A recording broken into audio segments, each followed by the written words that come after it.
What's going on, friends? It's Anton Daniels, and I got to have a conversation with you guys about Teach Henley because you see how the sun is hitting me? This is no finesse, no makeup, no filters, no none of that. This is 100% Teach Henley. I use it in the morning as soon as I get up, right after I pray and brush my teeth, jump in the shower, and I'm hitting the streets because you never get a second chance to make a first impression. So even though they're giving you 40% off your first order, 20% off for life, even though you may get a free gift, forget all that, right? Because we would do this even if it was full price because it's worth that much. I'm in the streets, I'm kicking it with people, and I see Dusties everywhere. You don't want to be them. You want to separate yourself.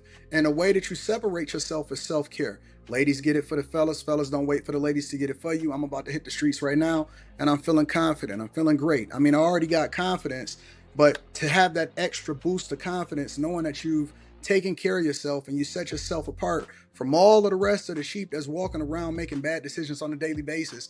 And it's reflected in their actions. It's reflected in the products that they use. It's reflected in the people that they follow. And so if you're trying to level up, if you're trying to make sure that you look good, they're going to send you the pack. They're going to give you all of the instructions on how you're supposed to use it. Then make sure you get your Teach Henley. Again, 40% off your first order, 20% off for life. Get your free gift. Make sure you tap in with your boy Anton Daniels because Unc is never going to lead you wrong. I would never have you use a product that I don't use myself. Again, they've been rocking with me for a long time. Make sure you get your Teach Henley. I love you. I appreciate you. I'm going to holler at you guys later.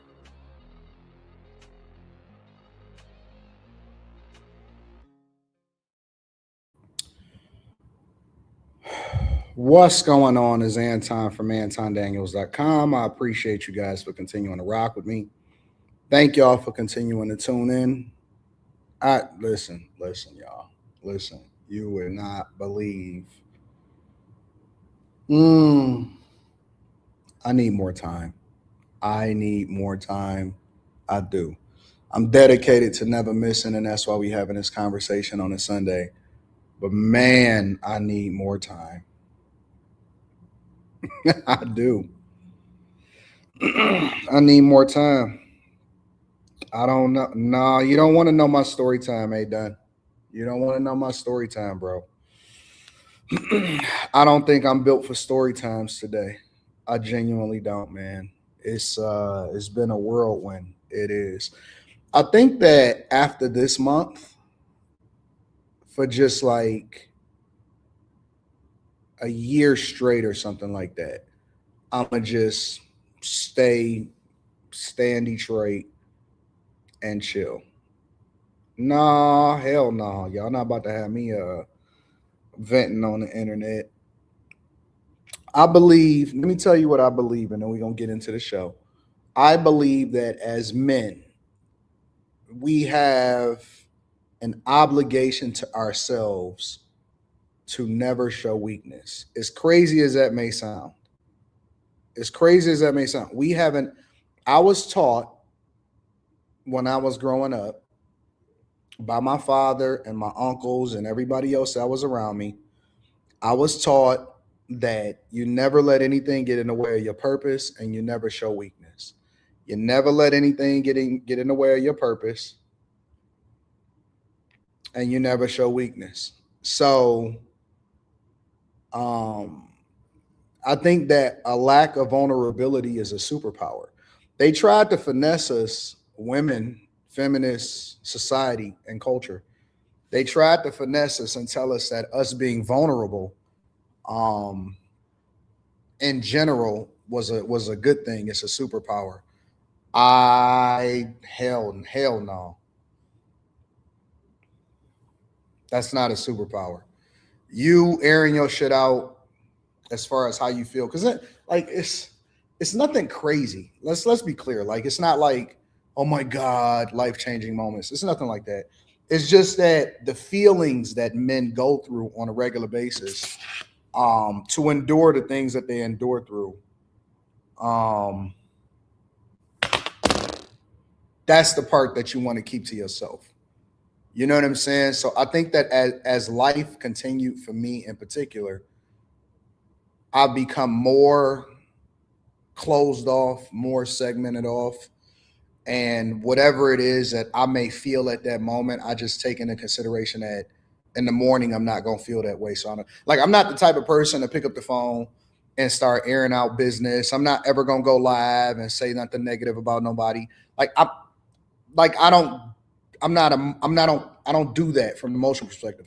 I've seen people go on Instagram live or go on TikTok or some shit and do some dumb shit or say some story time. I'm never ever going to be that person. I'm never ever going to be that person. You know what I'm saying? So for me, I'll go and walk it off. I'll sleep it off. I'll take a nap. You know what I'm saying? Whatever it is that you got to do to never ever make an emotional decision, because we all go through stuff, right? We all got emotions. We all got all of that stuff. You said you're not a grudger. No, I'm not a grudger because I think that grudges keep you broke. I think paying attention to people's behaviors or making adjustments, that is something that you should do, but not having a grudge because you don't want what you do to be dependent on somebody else. You can't let anybody control your narrative. You know what I'm saying? So, and I agree with you, Classy Beast. You said, as a man, how does airing your stuff out on the internet serve your purpose? It doesn't. And that's what I try to convince guys all the time is that you saying some shit. Now, don't get me wrong. I'll give you a good story or I'll tell you, you know what I'm saying, some stuff, but it can't be anything that affects what you have going on or affects somebody else, affect the relationship. It can't be like, it has to be something that's just funny or beneficial or, man, let me tell you what happened. This is what I learned from it type of thing. It can't be you just saying it for an emotional perspective just because you feel in some type of way. That is never, ever, ever going to serve you. Fellas, let me tell you something. You are going to have people in your life that try to convince you to open up. There is going to be people that disagree with what I'm going to tell you right now. I am going to tell you with everything within me, you better hold that shit in. You better hold that shit in. You bottle it up. You adjust. You use it as leverage. You use it as motivation. Whatever you got to do, but do not, under no circumstances, do not let your emotions get the best of you, and then you start making illogical decisions or you start oversharing for no fucking reason. I don't care how good the box is. I don't care how much she tell you she love you. I don't care what your mama say. I don't care what a therapist is telling you. I don't care what society is telling us to do. Hold that shit down. Hold it down. Stay even. Not too high. You could do like this a little bit. Not too high, not too low. Hold that shit down and figure out a better outlet.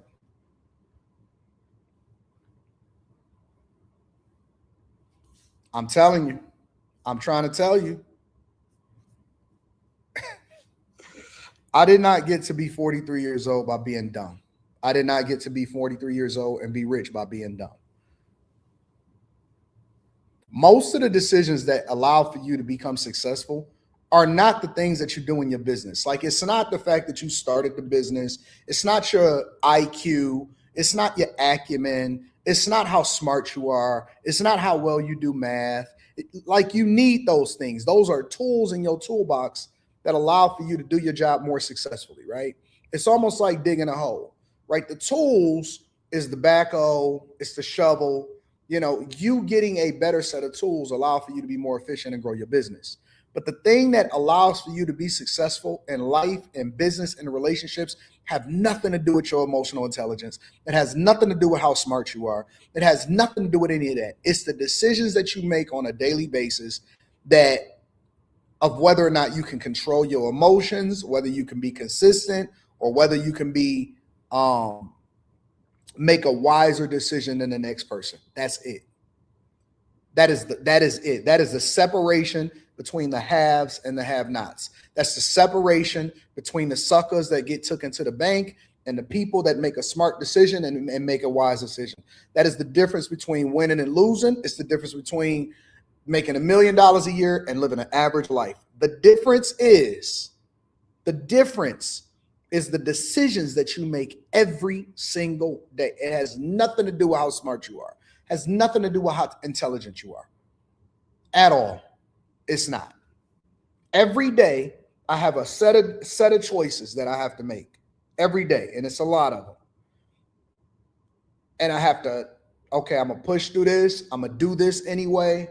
Man, they piss me off, but I'm not gonna address it. I'm gonna set it to the side. This person is an op, but do I choose to destroy them, or do I keep it in because I'm trying to figure out whether or not that's going to take up too much energy, and how does that benefit me, and what is that going to make me look like in front of other people, and this and that and so on and so forth. So every day is a set of decisions that I'm making for a long-term impact. Every day is a set of decisions that you're making that's going to make you go left, or you're going to have a right side of it. And we think it's because, oh, this person is smart, all this person can rap, all this person is entertaining. Nope, that's not it.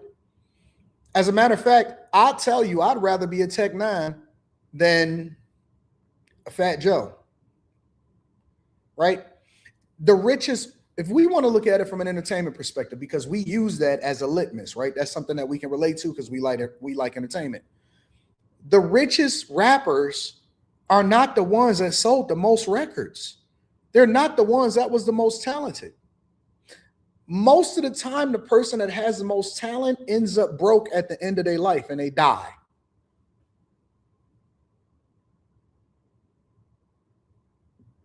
I'd rather be Sauce Walker. The person that has the most talent is usually the one that ends up broke and they die. It's not about how talented you are. It's never going to be. That helps. That helps. But it's not about how talented you are. It's about who makes the best decisions on a regular basis that determines whether you're going to be great or you're going to be fucking regular, and who can do it the longest. I'm telling you with everything in you. When you go into corporate America and when you see people say, oh my God, I've been doing this job, I deserve the promotion.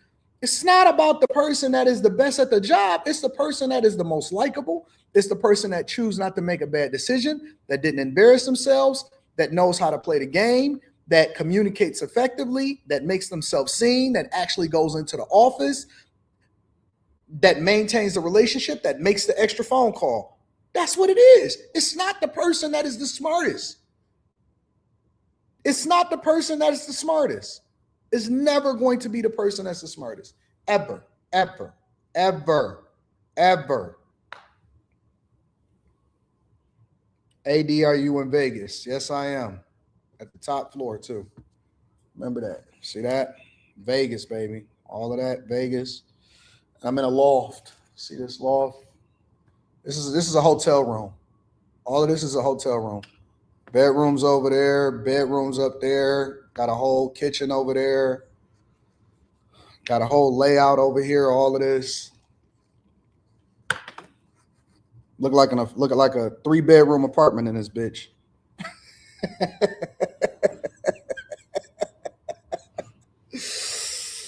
Yes. See, this is not the only window. It's double window. See that?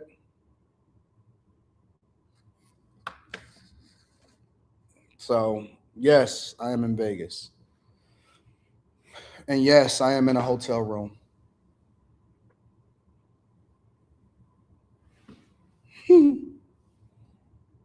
Yeah, you know where it is, Daddy Day Trips. You know where it is.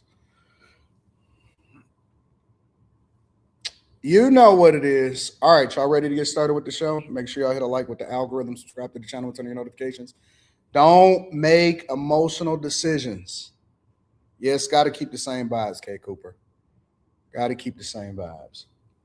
That's the Aria right there. And then you got Mandalay Bay. You see Allegiant Stadium, T-Mobile Arena, all of that. See the Aria right there? Right there. It's the Aria. So I need more time. Pray for me. How about that? How about that? Pray for me. Pray that I remain consistent, that I leverage my time as effectively as possible. No, I'm at the Vidara. It's not a thing. I'm at the Vidara. That I leverage my time as effectively as possible. That I do not get distracted. Pray distractions away from Anton. That is the prayer that I need. Pray that I do not let distractions get in my way. All right. I don't want to slow down. I'm not interested in slowing down. I'm not interested in taking my foot off the gas. I'm not interested in none of that. I'm 100% interested in keeping my foot on the throttle and the gas 1,000%. Pray that I stay focused.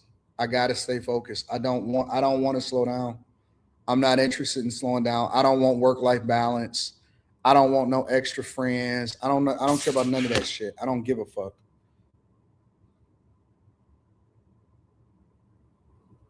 I don't care. I don't care.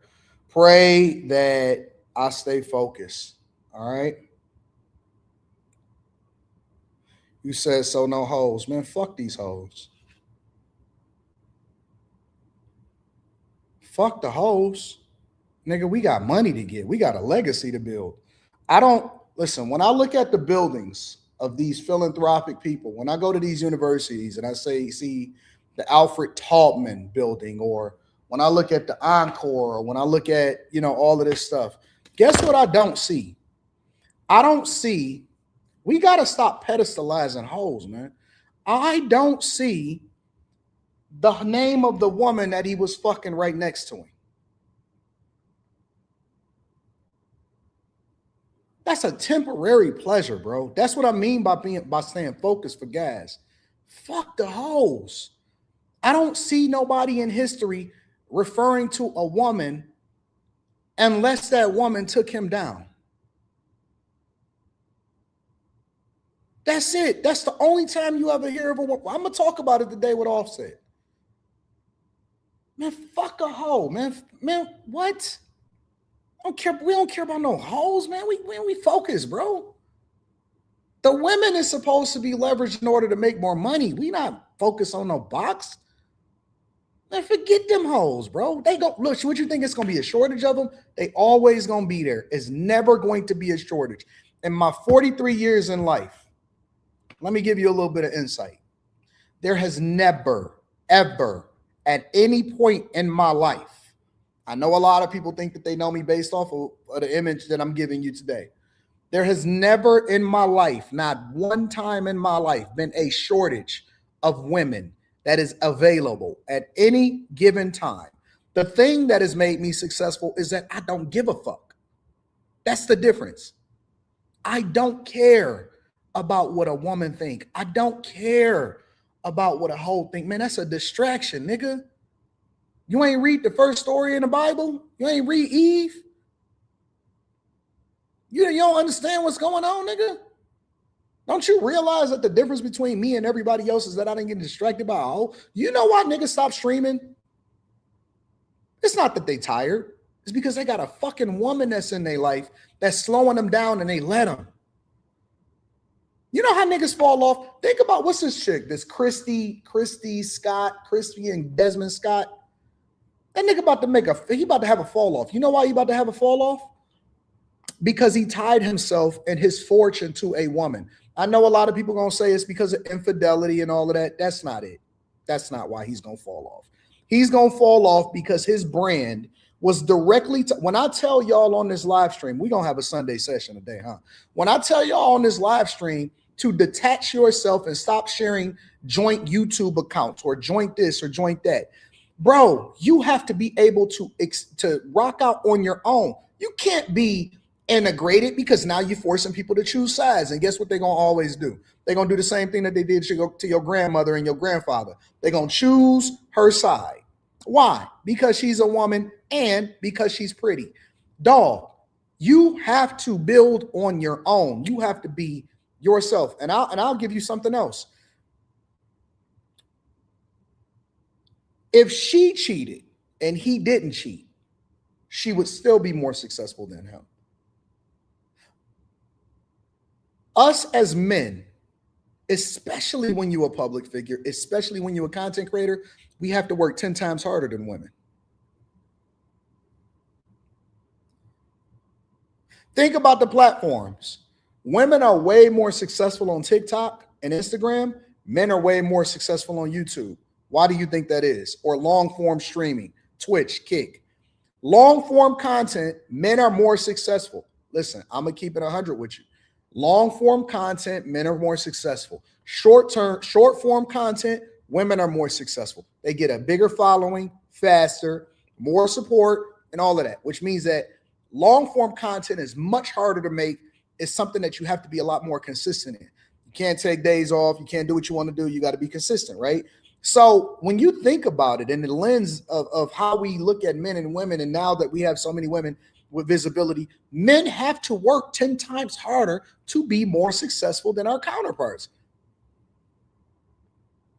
It is what it is. It's not something that I complain about. It's not something that we go about. Listen, get a chick. It's chicks every day. They turn 18, they join OnlyFans, and they make $1 million.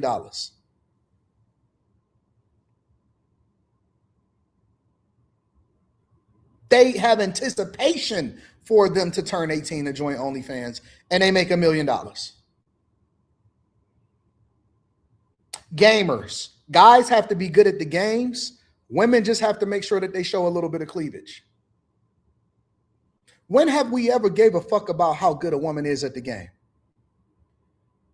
Women come into men's spaces and are more successful than them because they are women, not because they are better than you, which means that you have to be 10 times better than them in order for you to be great. And if you think that y'all are going to be on the same level, you a fool. You're a fool. You're a fool. Boy, I'm telling you. I'm telling you. You lose your job, you suffer. If she lose her job, it's a nigga that's going to say, listen, you ain't got to have no job. Just stay home and be a stay-at-home mother. And you worried about hoes? Nigga, don't you know she got a safety net? It don't matter what she do. It's always going to be in it. Didn't Dre and Michelle teach you that? Didn't Brittany Renner teach you that? No matter how many mistakes that they make, it's always going to be a sucker, a simp, some nigga that's going to come through and say, baby, listen. You know he didn't treat you right. They didn't understand you. The first 72 guys that talked to you and that had more money than me, they didn't understand you, but I got you. Nigga, she got titties and an ass and a hole between her legs that you can put stuff in it. Nigga, she gonna be good. She's going to be okay. You have to be great. You have to be incredible. You have to be exceptional. Exceptional. You can't worry about women, bro. Stop making them the forefront of your life. The minute, listen, I don't care who you are. I don't care what your situation is. I don't care if you're in a relationship, girlfriend, married, whatever. The minute that you detach yourself from being work-life balance, focusing on a woman, emotional intelligence, all of that shit, you focus 100% of your grind and your hustle on you, nigga, they never gonna go nowhere. They're never going any, there's always going to be a bevy of women. It don't fucking matter what you say. It don't matter how you say it. I could say whole shit, bitch, kick 17 times, 37 times in a minute. And you know what it's going to be? A woman that's in my DMs like, what's up, AD? How you doing? I could tell you right now that listen, hey man, I'm a piece of shit. I'm an asshole. I'm toxic. I'm never going to spend no time with you. You only going to get 37 minutes out of the day if you are around me. And in that 37 minutes, you probably going to be on your knees. And you know what's going to happen? They going. They're going.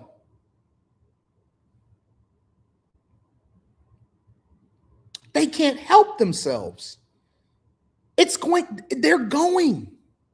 They're going. Oh, man, yeah, man, listen, I'm married. I got a kid. And I'm a toxic nigga. Guess what they're going to do? You're going to beat them off for you. Get the fuck off me. Get off me, nigga. They're going. They're going all day long. Does not matter. So why are you focusing on something that's going to be there anyway? You're focusing on something that doesn't matter. Because when they see greatness in a nigga, they not going to let that nigga go. He's there.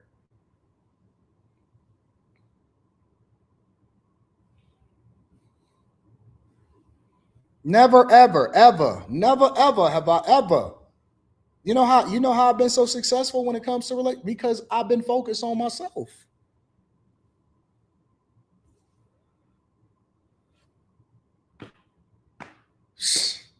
So stop worrying about women. Stop. Stop.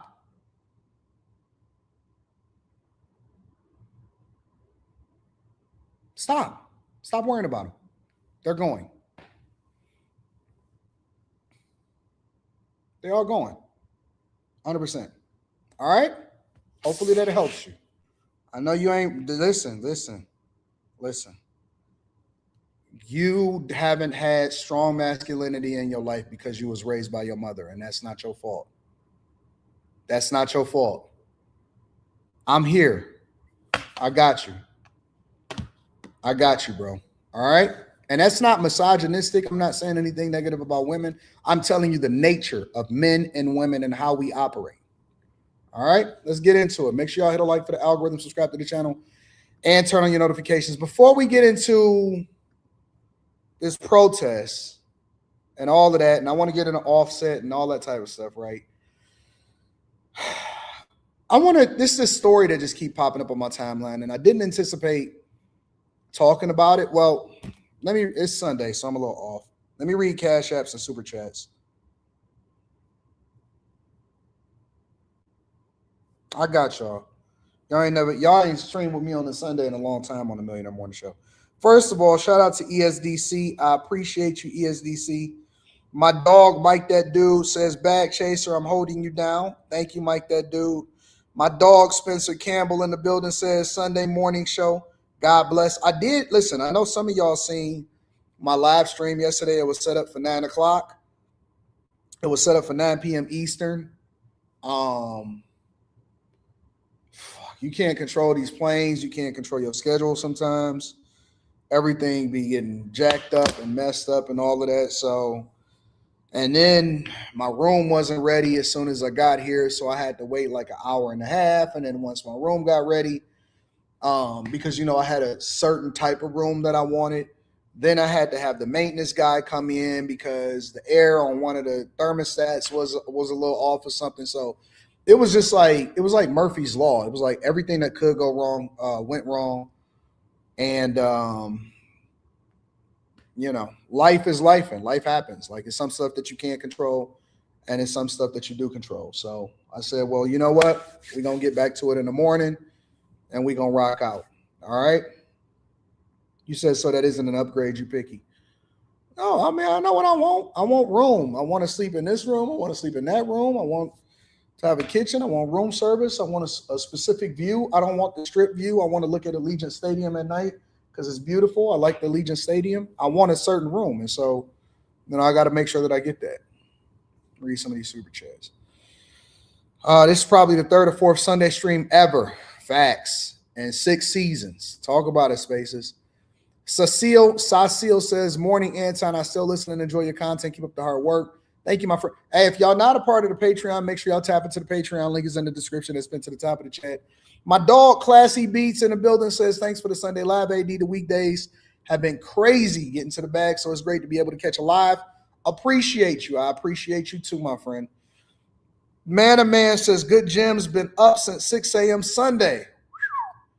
Get to it. Y'all got to remember that it's 8 a.m. this time. So I've been up since, 4 or something like that this time. Charles Watson says, 100% AD as I sleep in my cargo van in the cold. I can't let my emotions detour my goals and vision as a man. Us men need to suffer to get to the goals that we want. Salute AD and Bag Chasers. No more being dusty in 2026. Let me throw something else on top of that. we'll endure and then think that when we let our foot off the gas, and that's why you see guys that work their entire lives and they lose it all in an instant because they wouldn't stay in focus. Just as much as it takes to us to get there, it's going to take just as much. It's going to take more in order to maintain it and keep it, and to keep it out of the hands of the people that's trying to take it from you. Mediocre Gamer says, Anton, I'm starting a drone construction progression business. Drone construction progression business. And wanted your input on key solvable pain points. Any way I can get in contact with you, email me at antondaniels413@gmail.com. Or contact me in the Patreon. I'm prioritizing Patreon before anything. Showcase Classic says, good morning, AD and the congregation. Sunday service sitting in the first pew. Sunday edition of the Millionaire Derailment Show. Praying for my brother always. I appreciate you, bro. AR is back, says, never heard preaching quite like this. Bible study with a brother. The car afterwards too. What a Sunday. Mr. Joe says, women are judged on beauty, men are judged on competence and consistency. Real Life PJ says, happy Sunday and many blessings, AD. Shout out to you, my dog. David M. Williams says, Anton is at the same hotel you shot the Teach commercial in. Make sure you get your first. Here, let me show you. I got you. Hold on, I got you. What's going on, friends? It's Anton Daniels, and I got to have a conversation with you guys about Teach Henley because you see how the sun is hitting me? This is no finesse, no makeup, no filters, no none of that.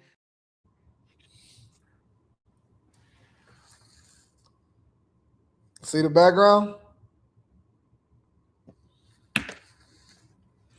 I'm a consistent guy. I like to stay in the same places over and over and over again.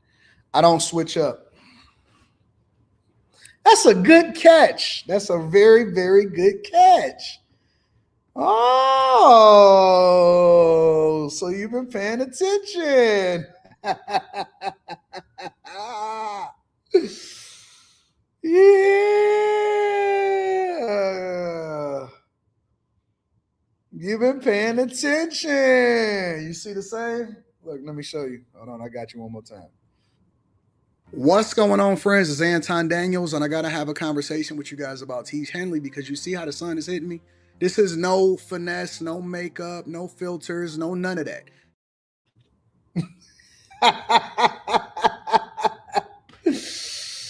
Yeah. That's pretty good. That's impressive. That's impressive. Mm-hmm. It's kind of cold in Vegas, to be honest with you. It's kind of cold in Vegas. It's cold as hell. I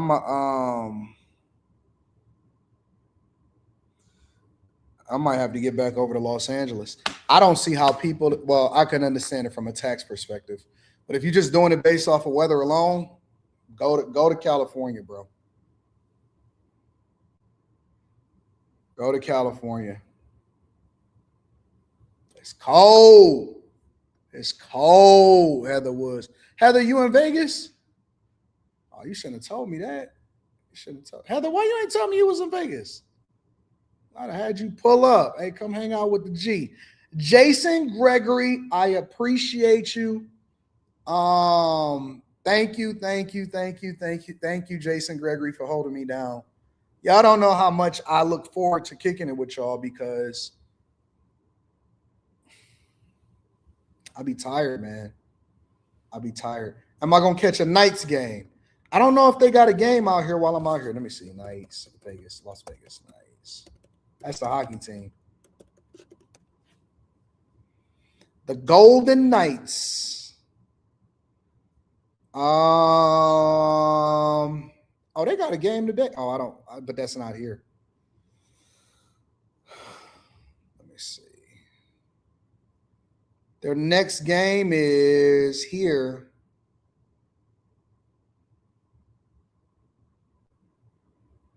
Thursday. Nope, I'm not going to be here.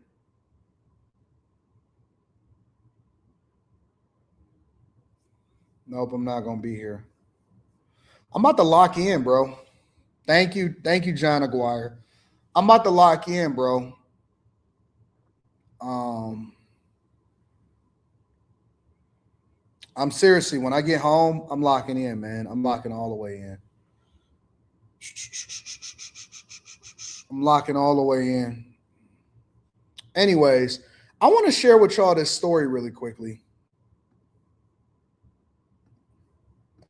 Tell me if y'all heard about this one. The dude in Philadelphia that had corpses hanging from his ceilings and he had more than 100 remains. Have y'all heard about this one? We have new details in that gruesome case where a man was arrested and charged with burglarizing graves and storing remains in his home and storage unit. Chris O'Connell, you've been following this story since it broke. What are police saying? Oh, Jason, police think that Jonathan Gerlach was selling at least some of those human remains online. Investigators say he had collected a trove of human skulls, skeletons, and bones, including full corpses hanging from his basement ceiling. I never thought I would see this in my life. It was an experience that you really don't want to relive. The Yeadon police chief says he's seen a lot in his career, but nothing like what he saw when he walked into the home of accused grave robber. This is why when I see people with the septum nose rings and I see them with the neck tattoos, I'm going to keep it 100 with you, bro. I'm going to keep it 100 with you. Before we even get into him, I'm going to keep it 100 with you. When I see people that do weird shit with the way that they look like, I think something is off. Something in there is off. It's something about them, in my opinion, that is off. When I see people that do super weird shit all the time, I just think it's something more going on in the background. It's something in their life. It's something happening, going on. Weird people do weird shit. And don't just tell me, oh, no, it's just because, this or that or whatever, so on and so forth. Nope. Nigga got over 100 bodies. 100 bodies. Over 100 bodies out of a grave site. And he probably was having sex with him. He probably was having sex with him. He was probably doing all kind of shit. Laying with him. How can you bro, do you know how? Who thinks to go into a cemetery and dig up a grave and steal the body and go and take it into your house? Do you know how many 100 bodies are? I don't think y'all really grasping the severity of this situation. Do you know how many more than 100 is? Have you ever been in a room with 100 people in your crib? It's a lot.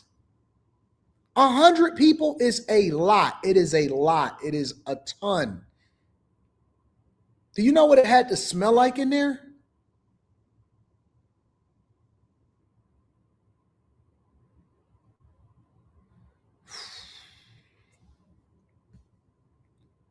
That's crazy, bro. Honestly, this is demonic. Jonathan Gerlach. He was one of the first inside of Gerlach's Ephrata home when they discovered more than 100 human remains of people who have died decades, even centuries ago. Investigators and medical examiners were back at the property today. They say 8 more bodies were medical examiners were back at the Is that an apartment complex? Property today. They say 8 more bodies were found at a nearby storage locker. Let me tell you something, bro. That's my sign to quit. That's why I have so much respect for police officers, investigators. I have a lot of respect for people that do military work for the National Guard. I have so much respect for the people that do the shit that we don't want to do on a regular basis. I'm not built for that. It's certain jobs that I'm just not built for. I'm done. I'm out. I don't want to see it. Don't call me to the scene. I'm not interested in seeing what's going on. I'm out. They were basically on display. There was some stuff in boxes, but most of the stuff was on display. According to newly released affidavits, police say Gerlach used crowbars and screwdrivers to break into dozens of mausoleums and underground burial vaults on both the Yeadon and Philadelphia sides of the historic Mount Moriah Cemetery. You can actually see where some of the stones were moved and vaults burglarized. 2 corpses stolen from this grave, 7 sets of remains stolen from this family plot. All of the remains were from those who died many years ago, but some as young as infants. Descendants of family members buried here are sickened. It's yucky. I mean, anybody finding out, we think that, we're going to rest in peace and be okay there. And I mean, it's their landing space of their body, not their... Yo, somebody said it. They said, this is why I like interacting with the chat. It's like what I Walk on Wood says, what was he selling? No, who was he selling to? That's what, see, I think that the investigation needs to be a lot deeper than just him. Who are the people and where is he selling this shit at? Anybody that bought a body part, nigga, need to be arrested. Unless you're buying a fucking something to help you survive or something. And listen, man, I'm John Q. My son is about to die. I need to get a kidney on the black market or some shit like that. And I don't even think that makes sense. But just unless it's something like, yo, you John Q on some shit, who are the people that are buying body parts, bro?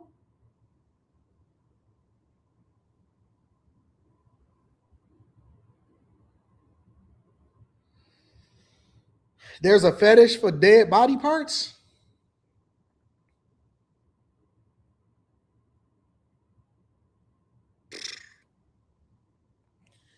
Yo, we live in a sick world. We live in the sickest world. We live in a sick world. Sick world.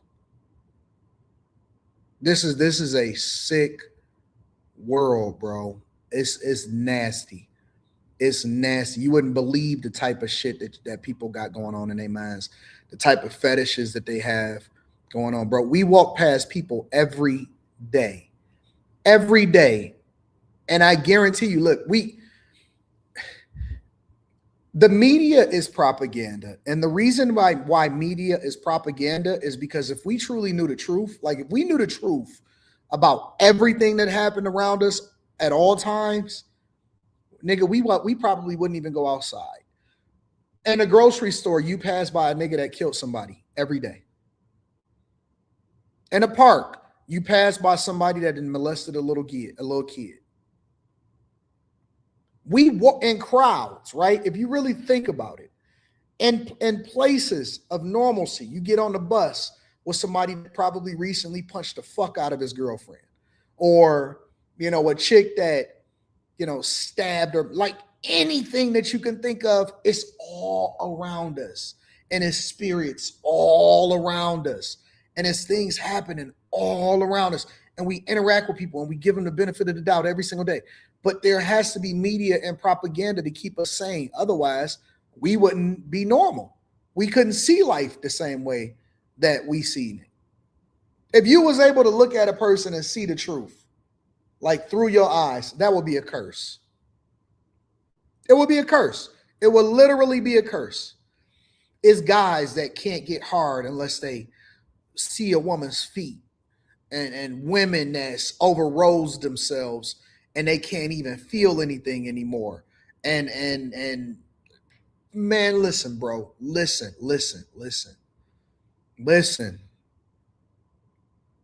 I'm telling you that it is the world. That's why the word of God itself says that we don't want to be of the world. We in it, but we not of it. You got it. I know. Listen, I didn't expect to have this conversation, but this is the reason why you got to give your life over. And this is the reason why you say you're born in sin. It's somebody that did something while they got impregnated with you sometimes, and you have to overcome that. You got to be washed clean of that. It's the reason why you have to go to God every day. You got to repent every day. You have to Pray every day, because you have unclean spirits and it follows you into your home. It's the reason why you got to clean your house on a regular basis, why you have to disinfect bacteria, things that you can't see on a regular basis, because there are spirits and principalities and people that you brush up against, and spirits that jump off of them and jump onto you because you hugged them or you shook their hand, or even worse, you slept with them. You met a nigga the same day because of liberation, sexual liberation, and at least 500 pumps into you. And then he released into you. You know what type of spirit you just let yourself into? I think that that's why we got so many diseases. I believe in my spirit that is the reason why we have so many different things that we're identifying. Oh, he got Down syndrome. He got this, he got that. No, he got a demonic spirit that had him. Now, I know I'm getting a little bit too much. This is stuff that I don't really talk about during the week. But hey, listen, we here now. We here now. We here now.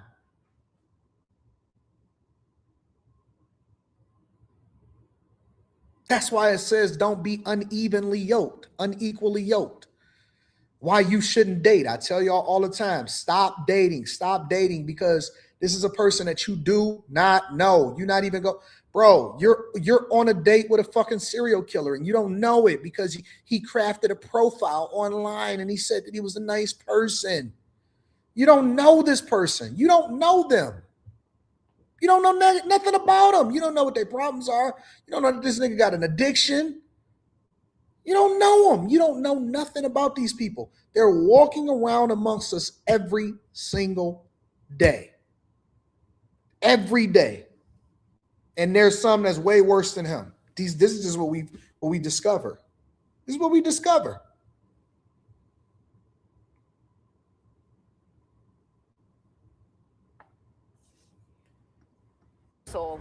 So there's peace in that. Neighbors at Gerlach's Ephrata home started to get suspicious when they started noticing flies around the window. It was more than 5. It was at least 20, 30 on each window. I figured it was a garage that they were getting in through somewhere and they couldn't get out. And now finding out that there was all those remains in there, it makes sense. Investigators are trying to figure out if other cemeteries were hit. In December, a tip came into police about a grave robber in Luzerne County. A tipster told police they recently discovered a partially decomposed corpse hanging from Gerlach's basement. They also say he disappeared for a few days and mentioned that he had been in Chicago selling a human skull. Police are looking into a Facebook page devoted to selling human remains. Investigators wonder how long it's been going on or what else they may find. What could this evolve to next? You know, you're collecting human remains. What's the next step in the evolution of this? And that's something that, you know, hopefully we will find out why. Now, Gerlach remains in the Delaware County Jail on $1 million cash bail. Investigators... Why do they get any cash bail whatsoever, bro? They're now trying to connect loved ones with their family members' remains, but since all of them died many, many years ago, Dawn, they understand it is going to be a challenge.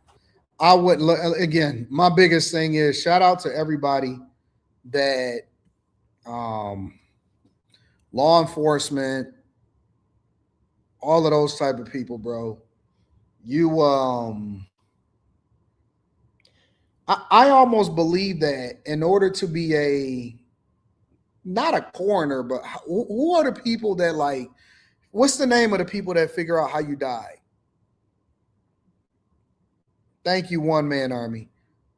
What's the name of the job where they figure out how you died?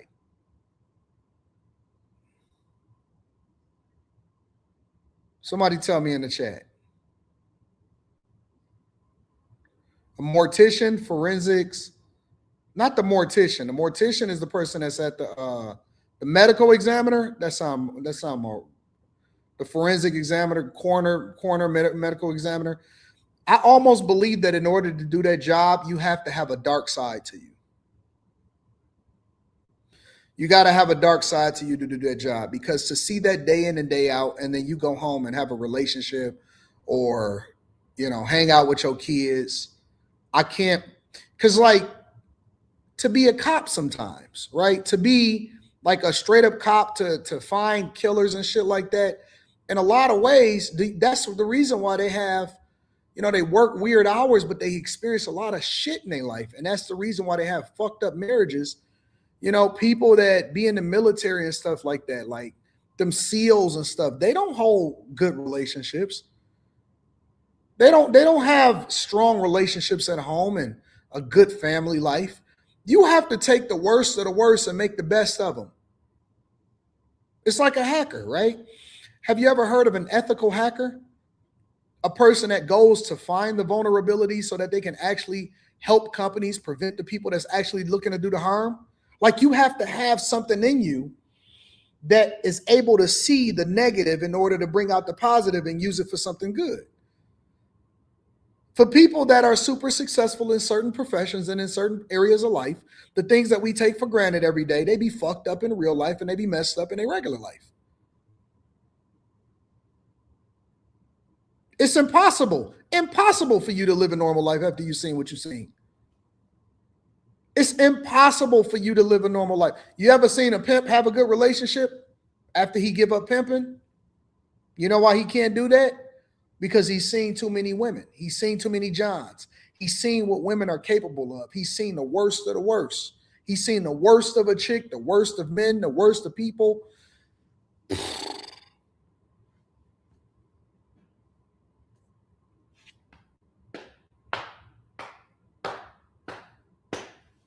It's impossible.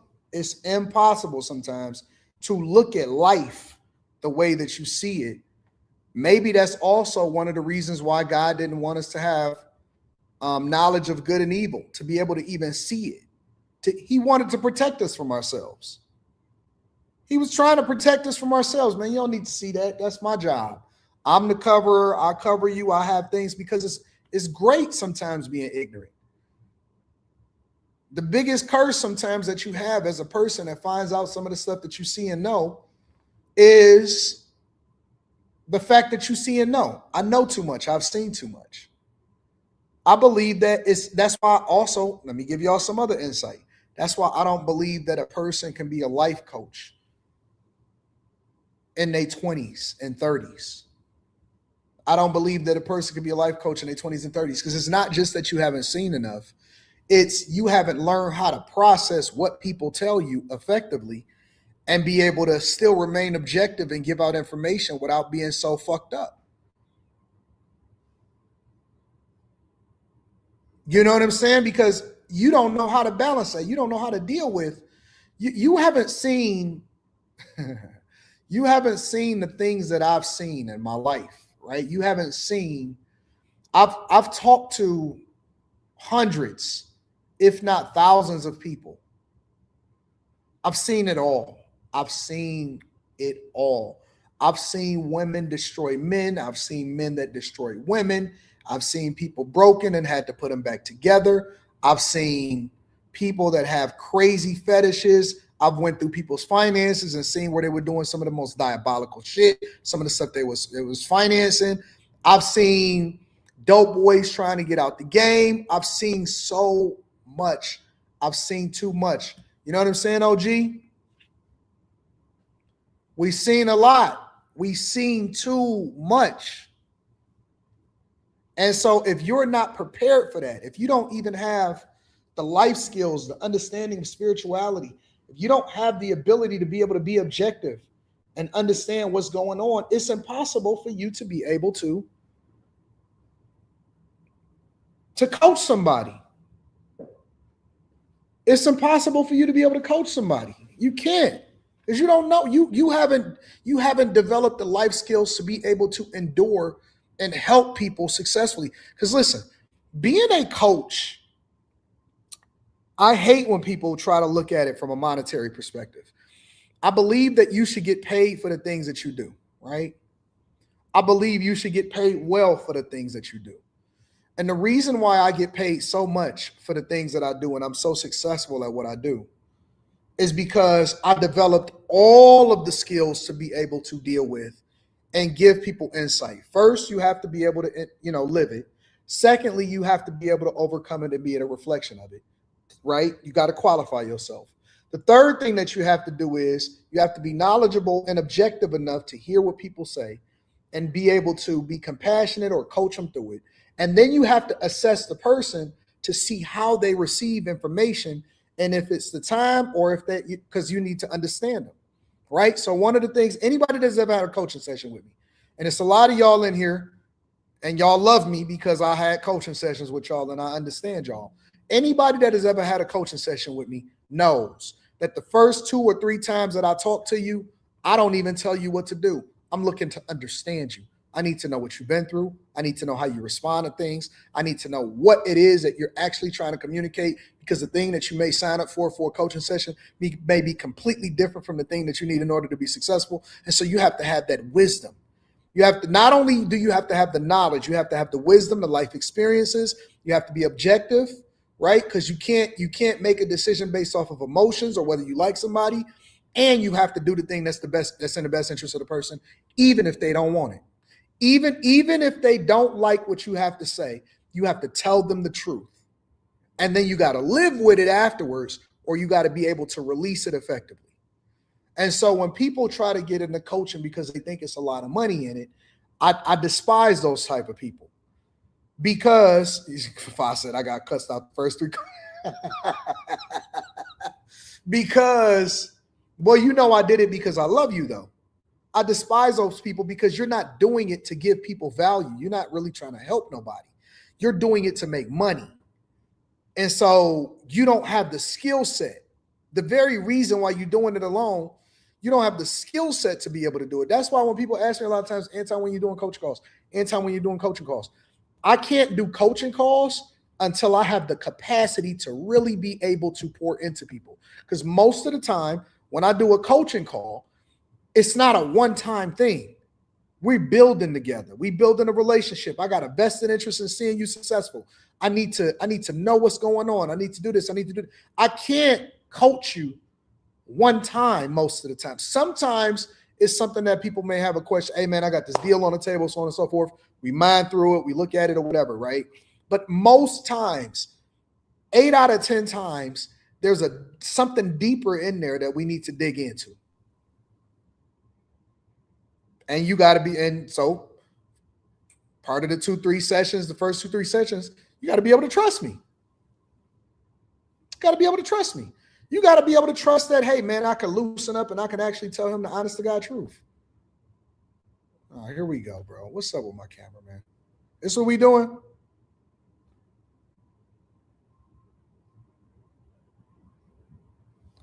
Come on, man. What's up with the camera, bro? Hold on, y'all. Let me see if I can get this together. Give me a second. Give me a second. Let me see if I can get this together. Wasn't expecting for that to happen. Give me a second.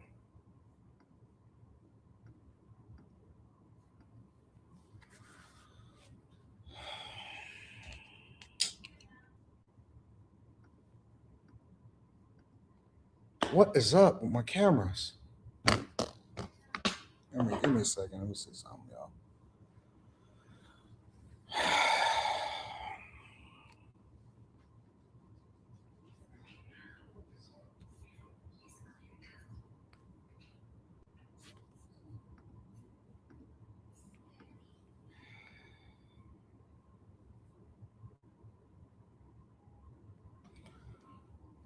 Give me a second. Now, this is the laptop camera. This ain't the same camera. I don't want to use this one. Give me a sec. Let me see what's going on.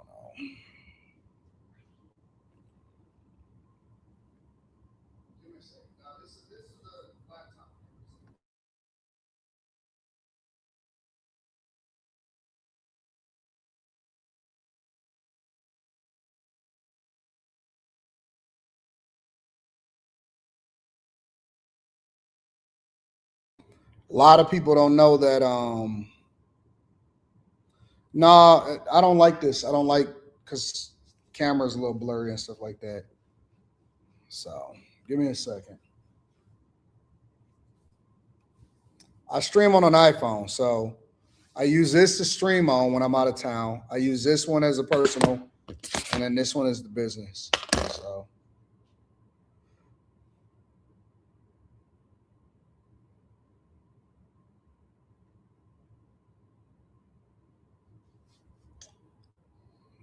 rebooting it.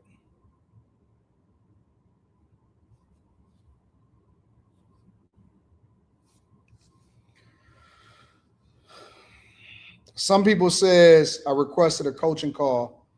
I'm clearing up my schedule, bro, because I got to be able to have time to regularly, consistently have those conversations with people. So you got to give me some grace.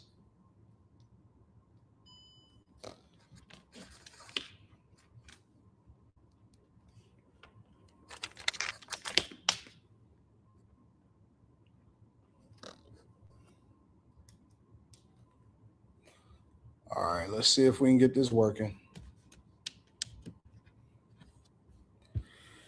Give me a second.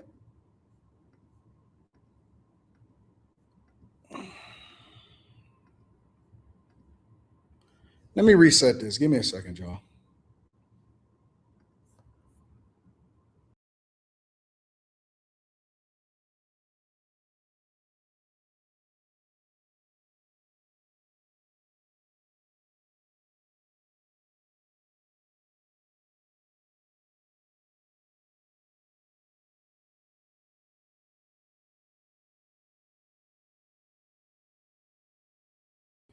I don't know what's wrong.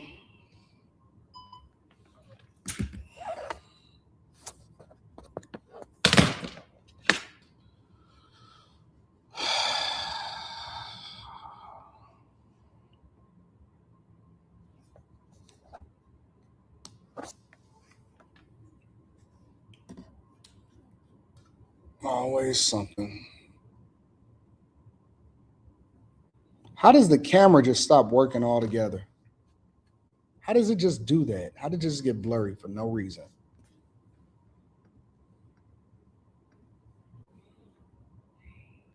There we go. There we go. All right. Back to the mix. Again, make sure y'all hit a like for the algorithm, subscribe to the channel, and turn on your notifications.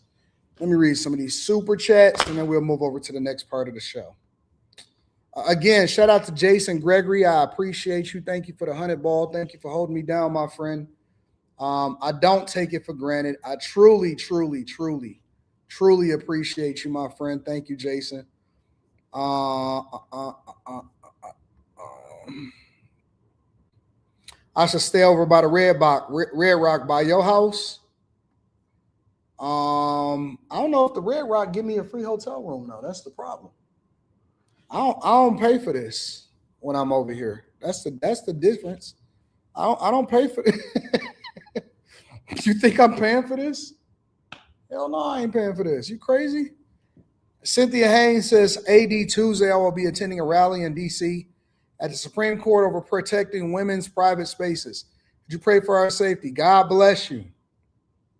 Bless her, Lord. Give her safety and protection. Rebuke problems and trouble, issues. In Jesus' name.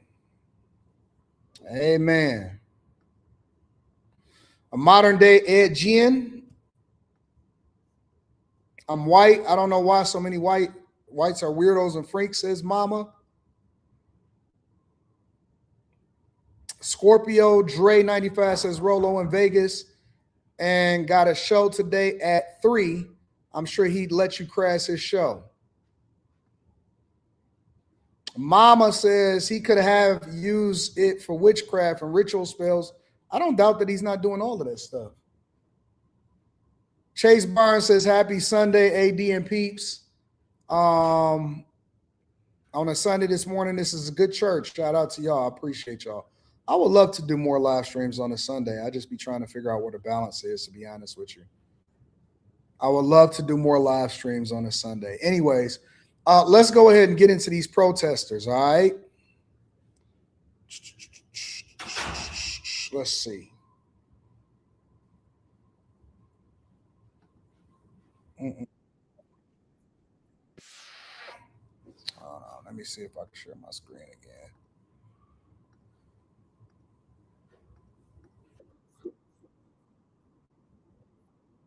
Shooting of a mother of 3 in Minneapolis. Many chanted, "Say her name, Renee God," and they also held up signs that read, "I." Somebody said, "We'll be in attendance, Anton, if you do." Attendance where? What are y'all talking about? Attendance? Attendance where?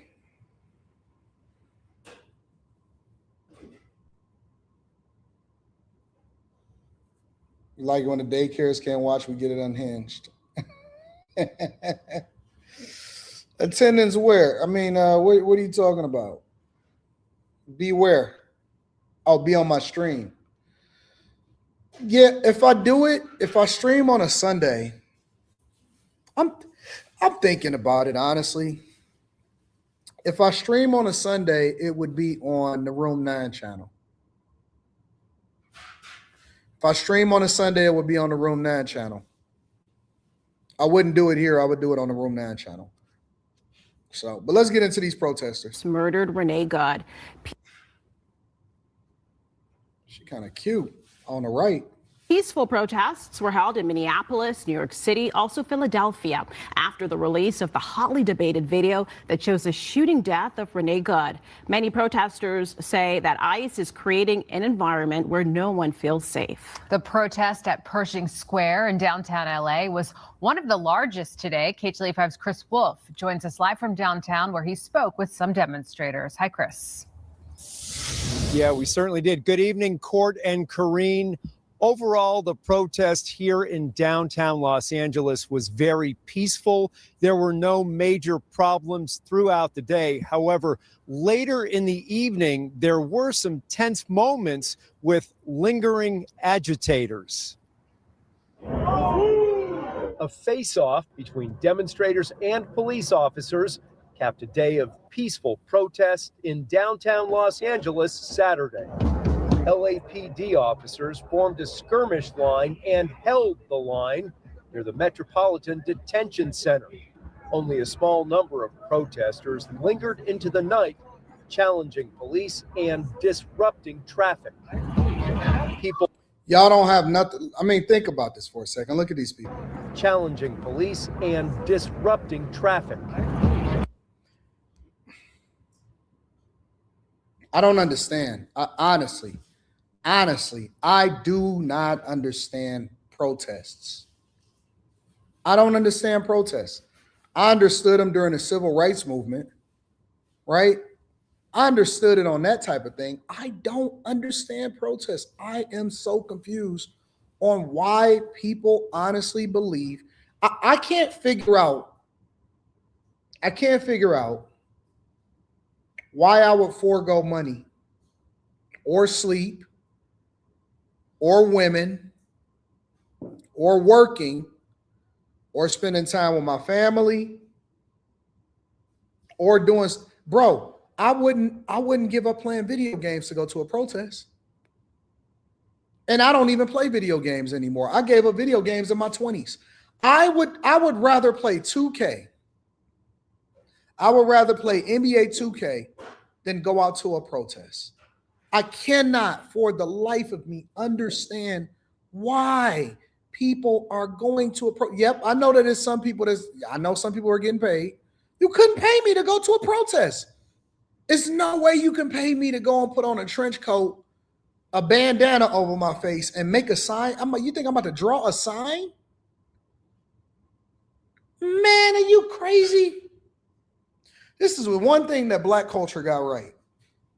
Now, of course, you're going to see a couple idiots out there. But this is the one thing that Black culture got right. They was like, you know what?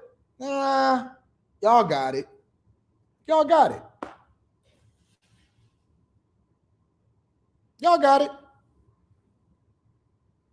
Ain't nothing in the world that can get me.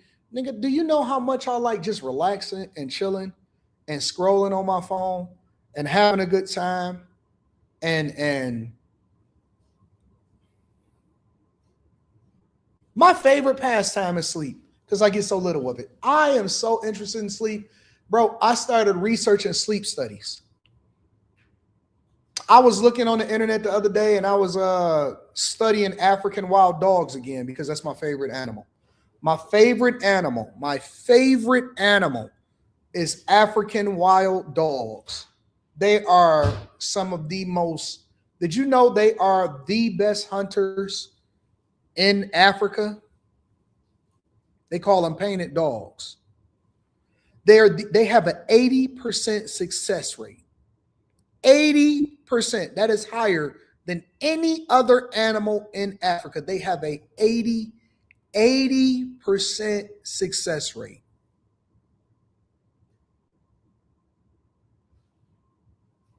I would rather go and watch that. I would rather go and study African wild dogs than sit there and stand out there with you in the cold and thinking that means anything. There is no better pack hunter than the African wild dogs. Zero. There are no better pack hunters than African wild dogs. And they will eat you in less than, like, seriously. African wild dogs, they eat you while you're alive. They immediately start ripping out your intestines and they just start eating. Zebras, deer, lions fear them. Hyenas fear them. Anything. No, wolves do not have a better success rate than African wild dogs. There is nothing in Africa that is more feared than an African wild dog. I don't know why they praise lions. It's the African wild dog you should be afraid of. If you ever land in the jungle, fuck a lion. African wild dog is what you need to be afraid of. People were vocal but not volatile earlier in the day. Us veterans, we are tired of watching this country go to hell in a handbasket. Their voices and messages loud and clear. Activists and concerned citizens hit the streets of downtown Los Angeles Saturday to protest what became a volatile encounter in Minneapolis Wednesday, in which an immigration and customs enforcement agent shot and killed a 37-year-old mother, Renee Nicole Good. Cell phone footage of the shooting from various angles has emerged in the last few days. Officials with ICE and the Trump administration say Good was defiant, interfering with a federal government operation and using her car as a weapon against the ICE agent, pushing the accelerator instead of getting out of her vehicle as instructed. The opposition insists the shooting was murder, unjustified, an unforgivable act of authoritarian rule against a U.S. citizen. Right now, the domestic terrorist is ICE. With the murder of Renee Good, that was sickening. And they try to play it off. Oh, she tried to run us over. What happened in Minnesota was a tragedy, to say the least, and we are living in fear in this country right now. From George Floyd till now, it is hard that we're still here. They really are sitting there comparing George Floyd.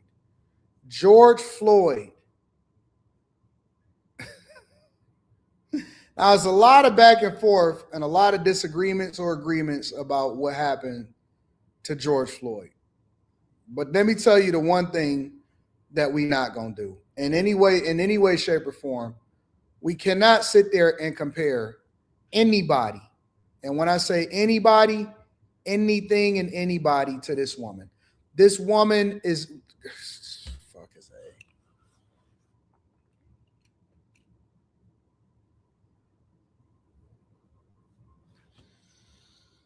They are trying to make this woman a martyr.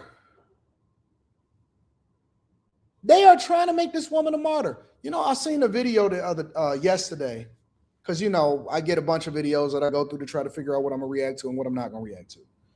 And I got a video in my inbox yesterday, and it's a regular girl, like a normal, regular American, and a Somali. And they like 23 years old. And they're out there and they say, how come ain't nobody coming to, how come no Somalis are out here?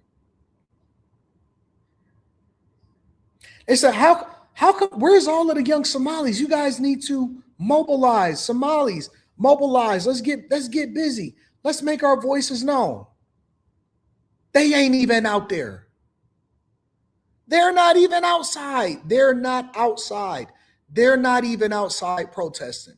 Y'all are out there fighting for somebody that is defrauding you. Look at her. Look at her. Look at her. Look at her.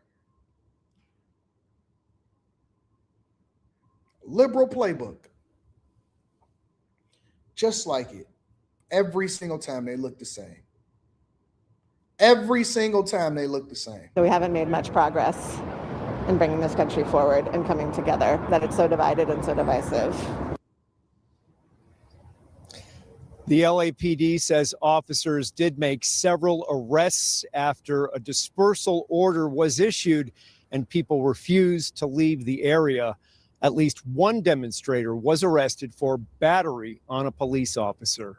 Reporting live in downtown Los Angeles, Chris Wolf, KTLA 5 News.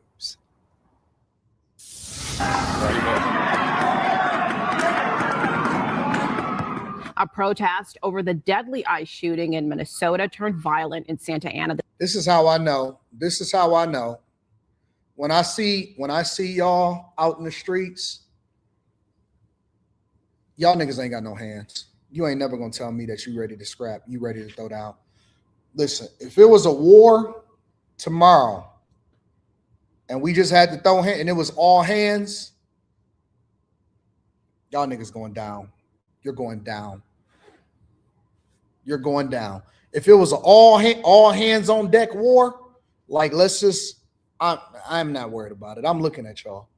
I'm looking at y'all. Y'all don't have no balance. Your equilibrium is off. Your shins don't work. Your hips ain't right. I'm not worried about nobody throwing no hands at this point in my life. Y'all shouldn't even talk about no hands. Y'all look awkward. You're weird. Thank y'all for supporting the platform. I'm gonna read those.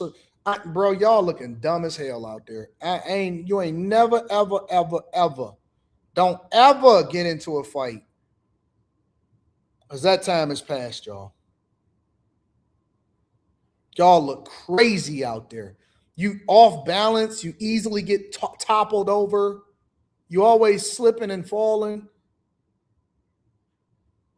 Y'all looking crazy out there in the streets with no hands. He about to super. Oh, let me see this shit.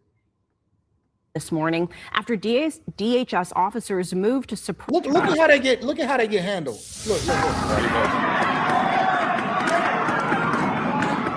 Look how easily they just topple over. A protest. A protest. Y'all niggas don't know how to run properly. Protest over the deadly ICE shooting in Minnesota turned violent in Santa Ana this morning after DHS officers moved to suppress the crowd. Protesters gathered outside a federal building in downtown Santa Ana to suppress the crowd. Look how easily he got dragged down the street. Protesters gathered outside a federal building in downtown Santa Ana, which houses immigration and customs enforcement field offices. And you can see. I'd be goddamned if a motherfucker just dragged me. You're not about to just drag me. You're dog. Did you just see him drag that man? Just drag him. He wasn't even the big guy, like the cop guy. He wasn't even the big guy. He just dragged him right on down the street. He dragged him so easily he tripped and fell himself. Then he got up and kept dragging him. Nigga, if you don't get your hands off me, the fuck is going on here? Y'all not even built to protest. Y'all so weak. One of the protesters is shot in the face with a rubber bullet, while others were dragged inside the building after the scuffle. Santa Ana police did not report any arrests following the protest. Look at this idiot. Protesters also gathered today in Woodland Hills as part of a nationwide weekend of action calling for accountability from immigration and customs enforcement. Organizers said the rally drew residents from across the valley carrying signs and chants focusing on local concerns about immigration enforcement. Look at these frumpy people. Look at the Golden Girls. Thank you for being a friend. Look at these frumpy people. Let me tell y'all something, white people. Listen, for all of my whites out here, it's a woman that I did a reaction video to. I don't even think I still got the video no more. She said, hold on, I might be able to find it. Thank you for being my best friend. Where's she at? Where's it at? I gotta find it. Hold on, where's it at?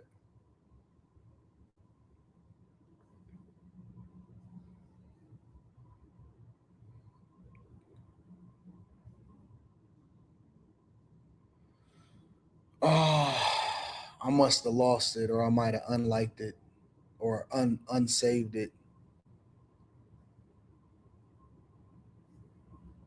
Oh. It was so insulting. Here it is. But I think a lot of you guys are just now discovering my mortgage. I don't think anyone. If you read, this is no shade, but I think a lot of you guys are just now discovering empathy for Black people. And I'm not saying that you haven't cared, but I think you've had sympathy. I think you have felt bad, but I don't think you have been able to fully put yourself in the shoes of the Black experience and relate. And you still can't. You won't ever be able to.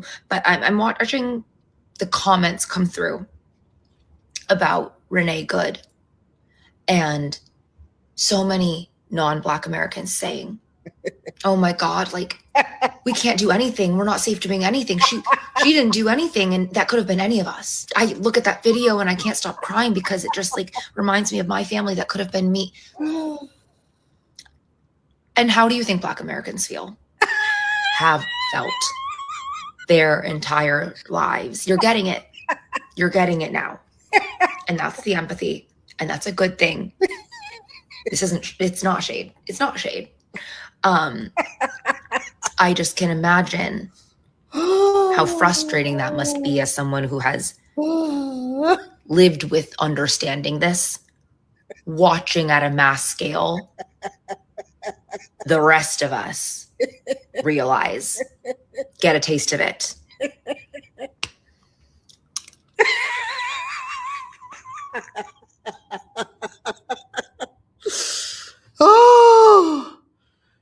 Oh my God. Dog, do you know I am on the 56th floor? Like, there is no higher floors than it right in this building. I kid you not. I'm on the 56th floor. You can't even get up to my floor. Damn, I don't even got my thing. I had to take a picture of bro. We not all poor. We's not stills in the fields. We's not stills in the fields. Imagine somebody, because this has happened to me multiple times. Imagine somebody telling you how oppressed you are and you richer than them. We don't need your help. We are so tired of being your poster child for oppression. I don't need you. Listen. We're good. I order room service just for the fuck of it. And I don't even eat that shit. It's just over there. I feel so wasteful right now. I feel so wasteful.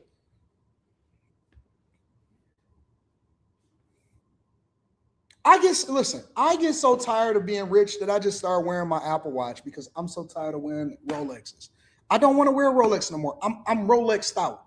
I've been wearing Rolexes for like the past 8 years straight every day. I don't want to wear a Rolex anymore right now.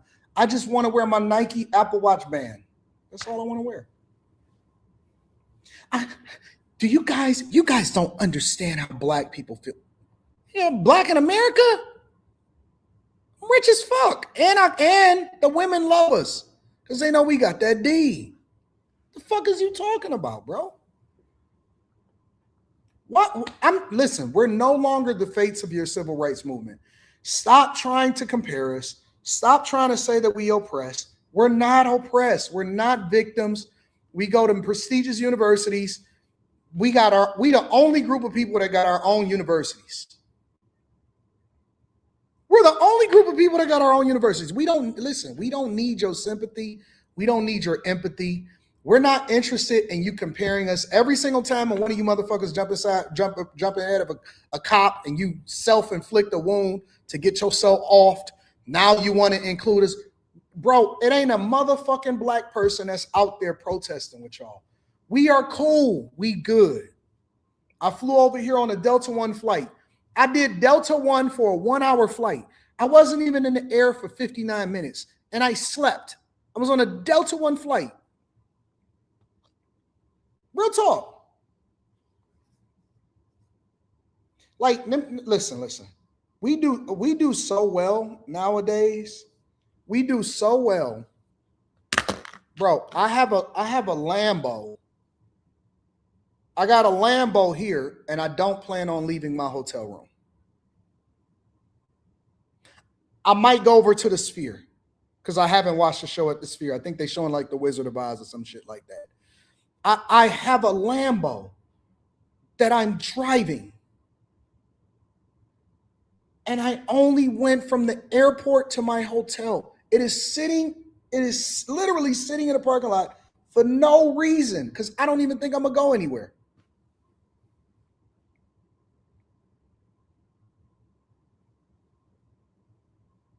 And I know y'all probably don't believe me.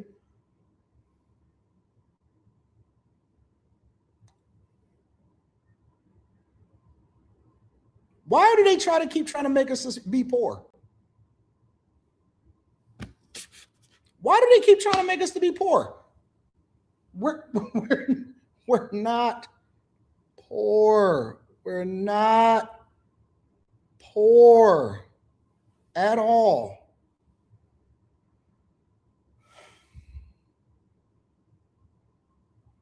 Stop trying to make us oppressed at all.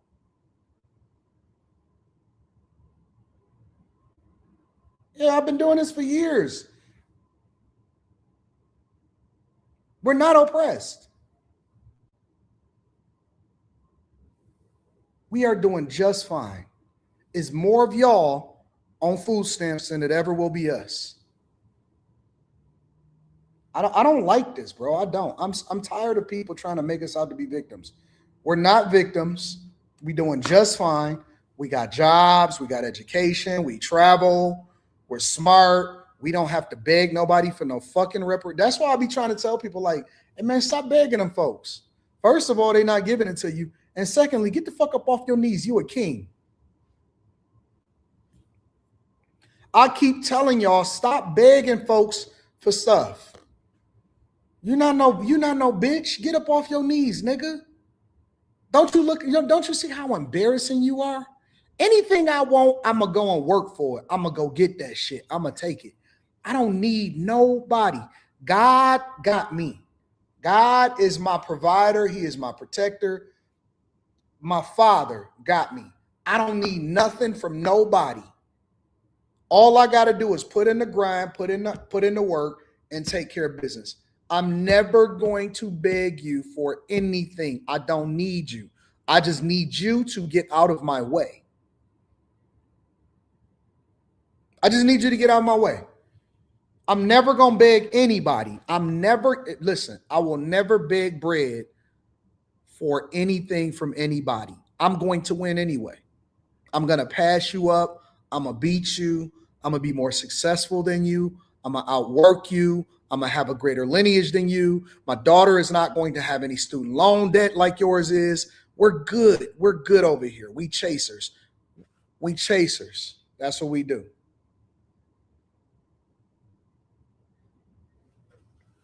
That's what we do. I don't even acknowledge niggas in the chat no more that ain't got no profile picture. Promise you I don't. Somebody said, look, I'm gonna pick one. Watch this. It's live again, says, if you don't need us, then give back the super chats. Says a nigga that ain't never gave me, nigga, you ain't never super chatted? Who is us? Nigga, don't you see all these 100 balls up here? Who is us? Who is us? Who is us? You? No, nigga, listen, you have never contributed anything. So we not worried about you, my nigga. I'm talking about chasers. Let me tell you something. I get $500 super chats from niggas that I made millionaires. When I go a place, I don't pay for shit. I don't pay for this. When I pull up, when I say I'm going to Vegas, I hit my dog Mike up. I said, Mike, I'm coming to Vegas. Oh man, Anton, tell me what car you want. Oh man, Anton, tell me what car you want.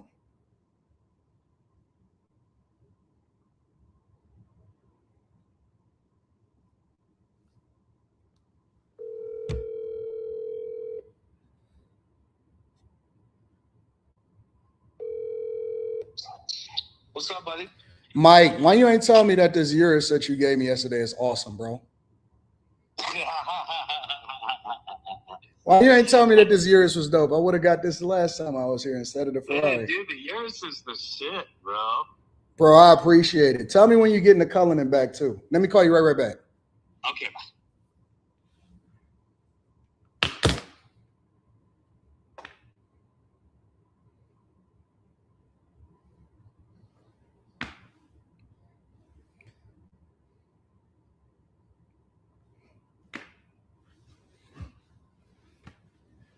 We listen, we don't need, we good over here.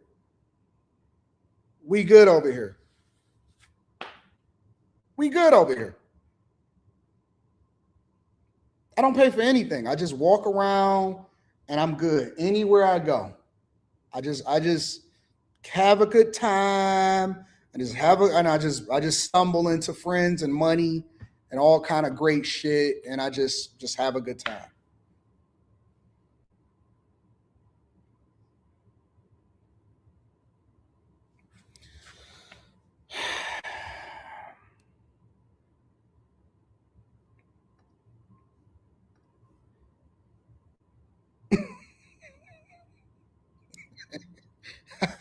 I don't lie.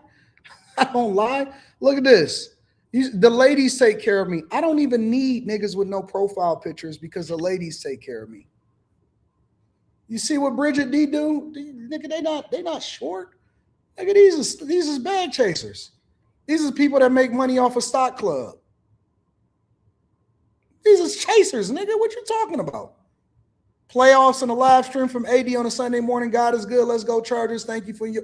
Let's look at it. Thank you and your team for all that you do. You see that? You see that shit?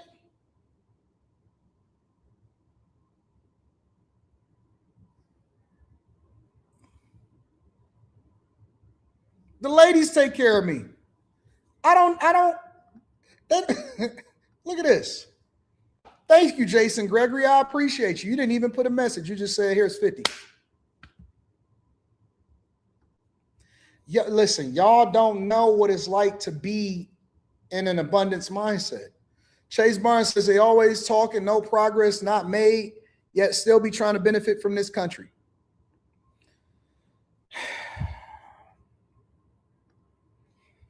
And they say they can beat 100 gorillas with those fighting skills. Right. Latrell says they're like putties from the Mighty Morphin Power Rangers. Shout out to Anthony Labraccio. Jesse V. Rhodes, he says, so sad the last words of Renee Good heard were drive, baby, drive, instead of just getting out of hand, go home. because she had a wife instead of a husband. Sharik says, I'm sick of hearing these bitches talk about Black Americans' feelings while they fight for illegals to overrun our community specifically. Bitch, sit down. Call me Mr. Bibb says it's all love over here. Jesse V says hating on the Sunday is crazy work. New week, mad. Stephanie Smith says new bag chase. Look at my snow bunny. My snow bunnies hold me down. I got snow bunnies everywhere that hold me down. New bag chaser, and I'm here to learn. Keep doing what you do. Shout out to Stephanie Smith. Fob Brown says, AD, you can keep my over 2,000 in super chats. Look at this. Listen. You know how much money I made this nigga, Fob Brown? Said you can keep my over 2K in super chats I've sent. You taught me how to write them off. Your car. I think the last time that I might have sent your car some money, it might have been over $8,000, bro. It was definitely over 8. Your car, I don't like to talk about your money. I don't like to talk about your money. So I'm not going to put that on the internet. I don't want anybody to know anything about that. But I think the last time I sent your car some money, it was like over 8,000 or something like that, between 8 and 9,000. I don't want to count your money because I know you're a chaser, but we all get money together. No, that's a fact. That's a motherfucking fact. That's a fact.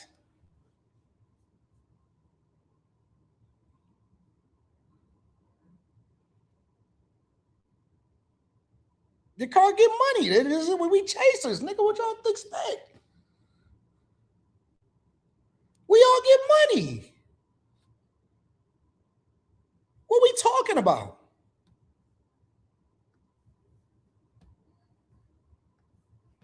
Love you, my brother. I'm a chaser. Shout out to Baby Philly Fox Podcast.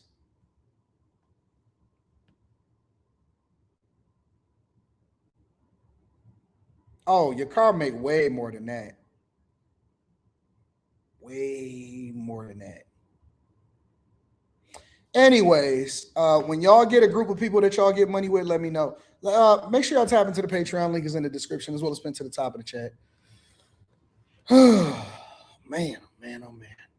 What we got going on? Look at this shit.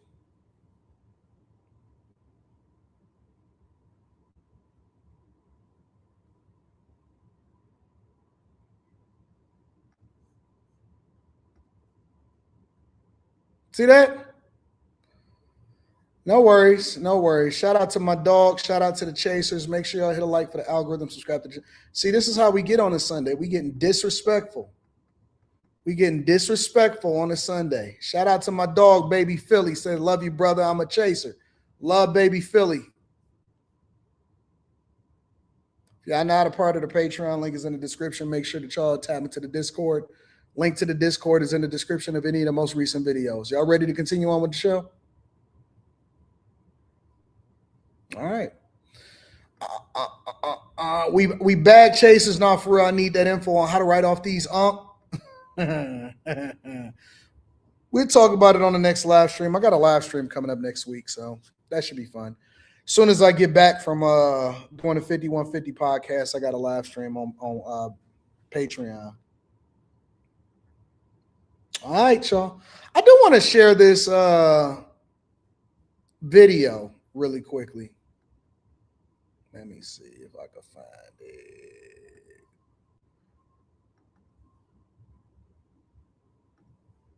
You guys don't care about that white lady. You guys don't care about Renee at all.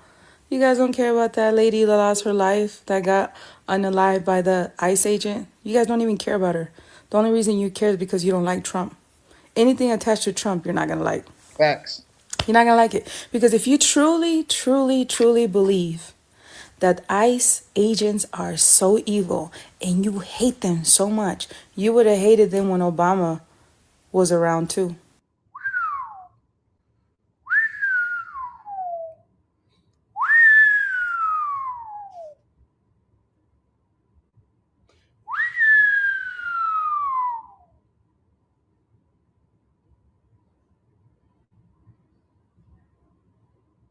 Somebody says she sounds slow.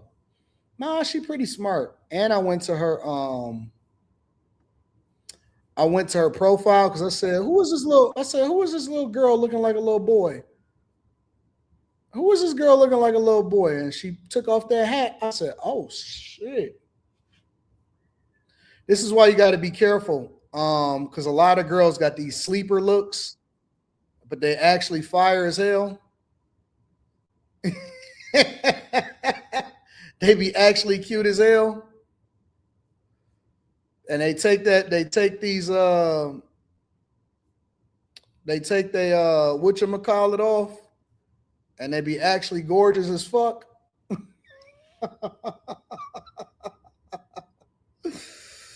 know what I'm saying? And they be pretty as hell in real life. You know what I'm saying? Like, wait a minute, where'd you take that goddamn cap off? Looking like this, and then they be looking like this. That's why you can't always judge a book by its cover, because then they be like, wait a minute, hold on. You guys only hate them now because it's under the Trump administration, but you didn't care when 3 million people were deported. You guys didn't care about them. You guys only care about it now because, one, you see everybody hopping on this train and you want to be a part of the show. You just want to be cool like everybody. You just want to blend in, and you're not brave enough to have an opinion of your own. So you're just a follower. That's what it is. This lady should still be here. No doubt in my mind, she should still be here. But you liberals unalived your own kind.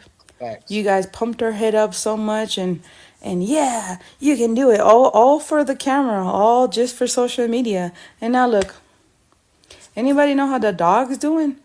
Where's PETA? Somebody need to call PETA. But yeah, and I just want to let you guys know that you guys don't care about this lady. This is fake outrage. Because if it was F-ICE, it would be F-ICE all across the board, no matter what administration it's under. It doesn't matter, Democrat, Republicans, Independent. If you feel that way about somebody, you're going to feel that way about them all the time. You only care about this lady because everybody cares about this lady. And anything that is attached to Donald Trump, you guys don't like. If that's not the most accurate statement from anybody that I've seen thus far, I don't know what is. If that is not the most accurate assessment of what the culture is today, I don't know what is. Because guess what? You know what the funniest thing about this whole situation is? Everything that Trump is doing, most of it outside of tariffs, and that's pretty much it. And maybe like the Trump card where he's charging like $4 million, $2 million in order to get American citizenship. Outside of that, nothing that Trump is doing is radical. None of it is new. If you go back and you look at it, either it was an idea that somebody discussed that was a Democrat but never implemented it, or it was already done by a Democrat but just never got the hate that Trump is getting as a result of it.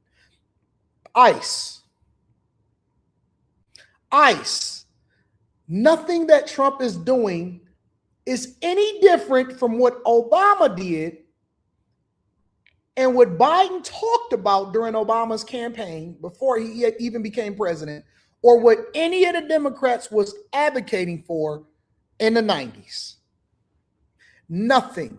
Not the deportation, kids in cages, that was all Obama. Obama deported, they say, well over 5 million people. Over 5 million people Obama deported. Some say it was closer to 7 million people. He was getting motherfuckers up out of here left and right. They called him the deporter in chief. Obama deported more people than all of the people that came before him, and ICE wasn't a problem. Immigration, Customs, and Enforcement was not a problem. Homeland Security, Border Patrol was not a problem. They never hated him then, but all of a sudden they hate him now. They don't hate that. They're not standing up for Renee Nicole Good. They don't like Trump. They don't like Trump. Somebody said ICE was enacted in 2004. Obama became president in 2008.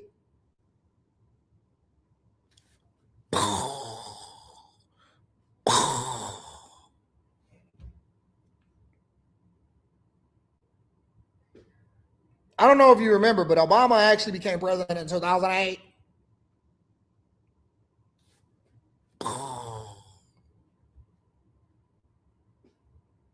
Biden was talking about it on the campaign trail.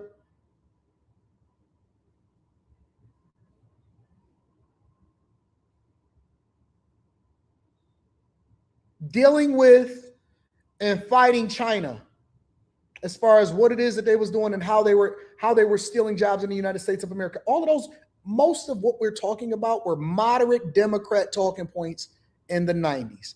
None of this was a problem prior to Trump becoming the president of the United States of America. But it just shows you how much of sheep we are. We are sheep. We are follower-ass motherfuckers. We do not actually care about this lady. I'll do you one better. Uh-oh. I'm about to get in trouble from my Republican friends. Most people didn't care about Charlie Kirk and knew nothing about anything that Charlie Kirk had going on prior to Charlie Kirk getting murdered. They had no fucking idea. That's why it was so easy for D.L. Hughley, for example, to misquote and say some stuff and just say wild shit that he didn't even have any context behind. We just fucking followers. We don't know how to think for our major universities and institutions. Even our high schools used to teach us to think for ourselves. They did not give us the formulas until they taught us exactly why we were doing what we're doing. Even in math class, you had to learn how to do it the long way, and that's the way that our teachers taught us. They said, listen, you got to do it the long way. You got to show your work. We had to show our work. And the reason that we got points, we didn't get points for the right answer. We got points off, maybe 1 point off for the wrong answer, but we would get 9 points out of 10. We would get 10 problems, 1 point off for the wrong answer, but we would get points for showing our work and breaking it down. And the reason, because we had to have understanding. The word of God says in everything you do, get understanding, because you have to know why you out there. But that's what they were teaching us. They were teaching us how to attack our problem. How do you know? Think about it. How do you know what formula to apply until you fully understand what the question is? So we would always, the way that we learned math was we learned math through word problems. Susan had to go to the store. She had 4 bottles. 5 cents when you was in Minneapolis and Minnesota, 10 cents when you was in Michigan. Susan had 5 bottles when she was in Michigan, but then she drank 3 cans over in Minnesota. Susan went to the store 3 times. How much money did Susan get back? Oh, okay. Well, wait a minute. Susan had this many cans in Michigan, so she had to do this. So, all right. So we're going to go 5 times 10 cents. And then we're going to go 3 times 5 cents. And then we're going to add them together. All right. So this is what we got to do. We got to go parentheses first, multiplication. We got to do it inside of the parentheses. And you would talk it out. You would talk to your teacher, right? Because they were teaching you how to problem solve, and then you implemented the math problem. They didn't just say, hey, apply this to this. You had to understand what you were doing when you did it, and it gave you critical thinking skills. They didn't tell you what to think. They taught you how to break down the problem. Somewhere along the way, we lost our way, and we started letting the government think for us. We started getting into propaganda, and you start letting them program you on how you were supposed to go into a situation and can't think for yourself. We have more information than we ever had before. We got AI, we got independent journalism, we got different social media platforms, we have regular national news, we have all of these different things. So you're supposed to compare and contrast. Okay, so this is what happened, but this is what they're saying on the ground. And the people that know how to critically think for themselves, they're going to be the ones that are successful. That's why Nick Shirley is blowing up right now. They're going to be the ones that are successful. Critical thinking skills trump being able to solve for the problem. The critical thinking, when you go into any environment, when you start to level up in corporate America, they don't value whether or not you're a good programmer or a developer or if you can do the problem. They value whether or not you can give them insight on whether or not there is a problem at all or how we can streamline it to make it easier. The critical thinking skills, that's why C students beat A students. That's why A students work for C students.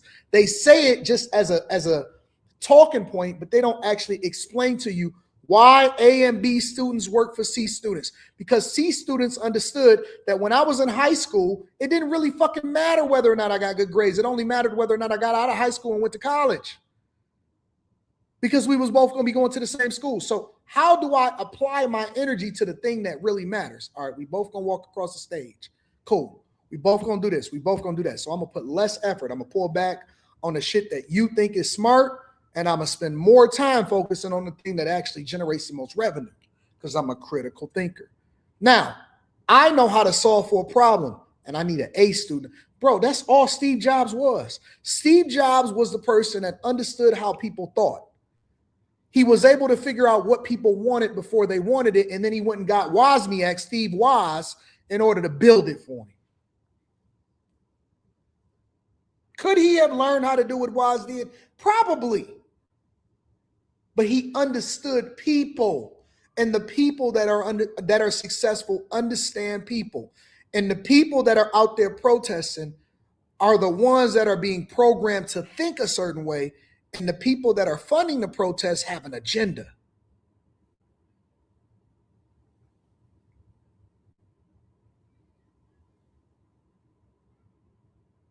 They have an agenda. But we value a piece of paper. I see women all the time. Oh, look at all of these degrees that I got. But how does it translate? How does it translate? Why do you have so many degrees and why are you so poor? Why do you have 1,000 degrees that somebody was able to create a piece of paper in a curriculum to make you feel good about yourself and you're still poor because it didn't translate? So you needed to go to school for something specific that translated and gave you the ability to make more money for yourselves and your families. But no, we value pieces of paper and institutions that were created by people that was looking to profit off of us, and we don't understand why we still looking fucking dumb.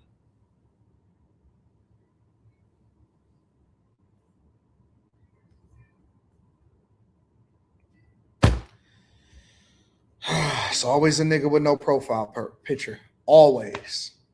Always a nigga with no profile picture. I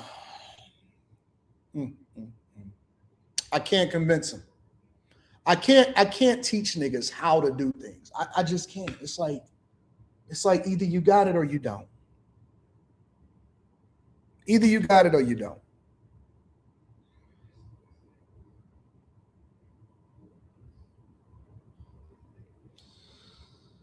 Oh, brother, oh, brother, oh, brother, oh, brother. Why do y'all think, let me ask y'all a question before we get over to the next thing. Why do y'all think that people that either troll or have the most to say never have a profile picture?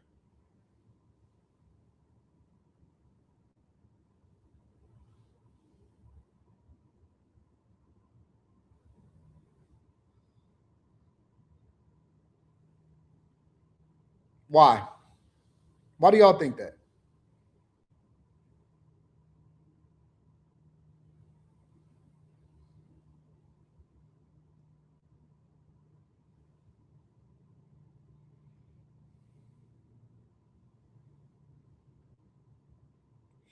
I'm gonna make some examples out of y'all today. Give me a second. Let me go up. Let me scroll up, see what we got. Oh, hold on. What's your see, I was just about to start reprimanding people, and then I got FT Fit Girl. What's your Instagram?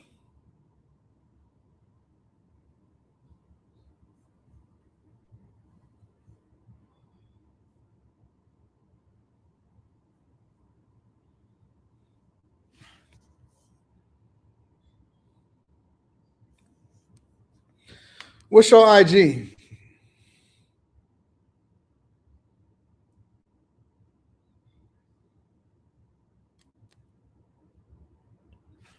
Let's see what's going on.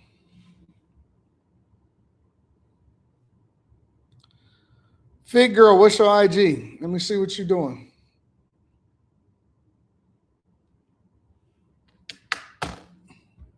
I was just scrolling and I just seen something. Let me see something.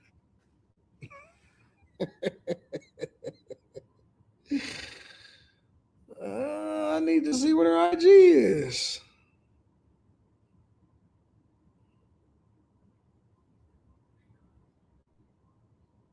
Then we're going to get over to the next part of the show. I promise y'all we're going to get to the next part of the show.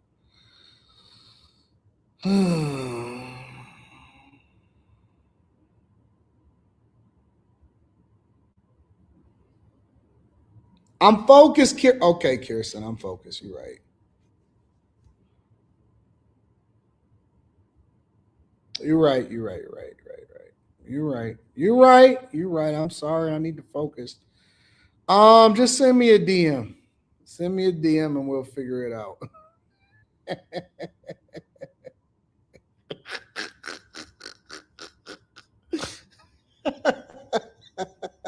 What did the Joker say? I'm just a dog chasing cars. I wouldn't know what to do if I caught one. Shit. I'm just a dog chasing cars. That's all I am. I'm a dog chasing cars. Holly. Oh, I seen that shit. All right, let me see.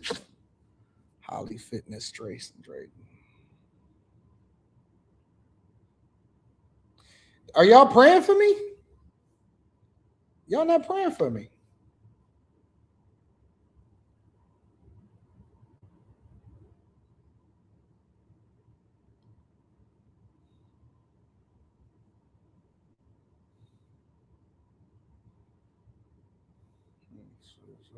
I got it right.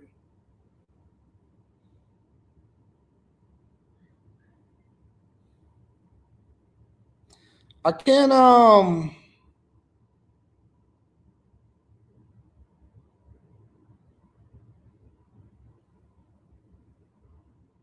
Oh, you fit. You fit. Is you? Is you?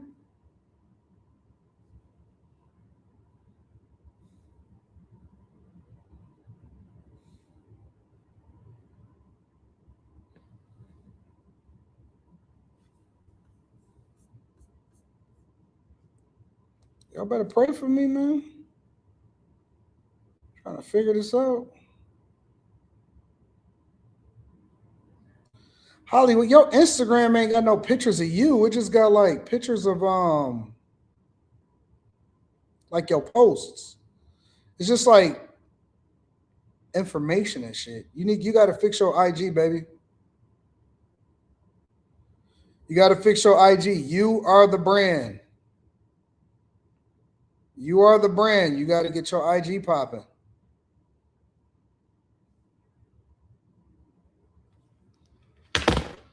All right. Let me see what's going on. I gotta think. I got that. The second thing I talked about is the man with the bodies, protesters. All right. I know where we at. All right, Julie Root. Make sure you hit a like for the algorithm, subscribe to the channel, and turn on your notifications. Now, I don't see no pictures of her. I only see pictures. I mean, I see her profile picture, but I don't see any pictures of her. Like, it's all that type of stuff. You gotta fix your profile, baby girl. People buy into your brand because they like you, not necessarily because of the product that you push out. All right? You want to get more likes and views?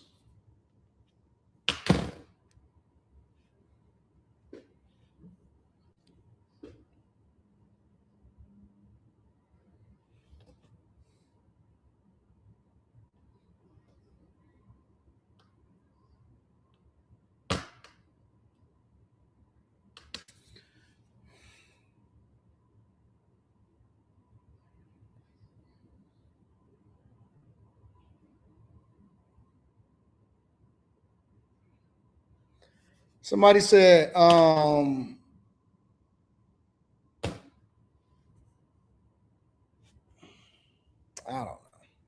don't know. Anyways, curious, Anton, would you ever date a non-black American? So a white person or an Asian person. Why did you say a non-black American? Why you didn't just say a white person or a black person or somebody that's not black? You got me? I don't believe in dating. I don't believe in dating. So the answer is no, but then the answer is also applicable to black women too. I don't believe in dating. So the answer is no.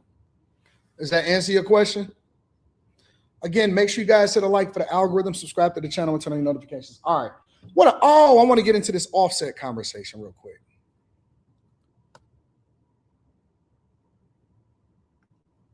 Have y'all seen this Offset situation?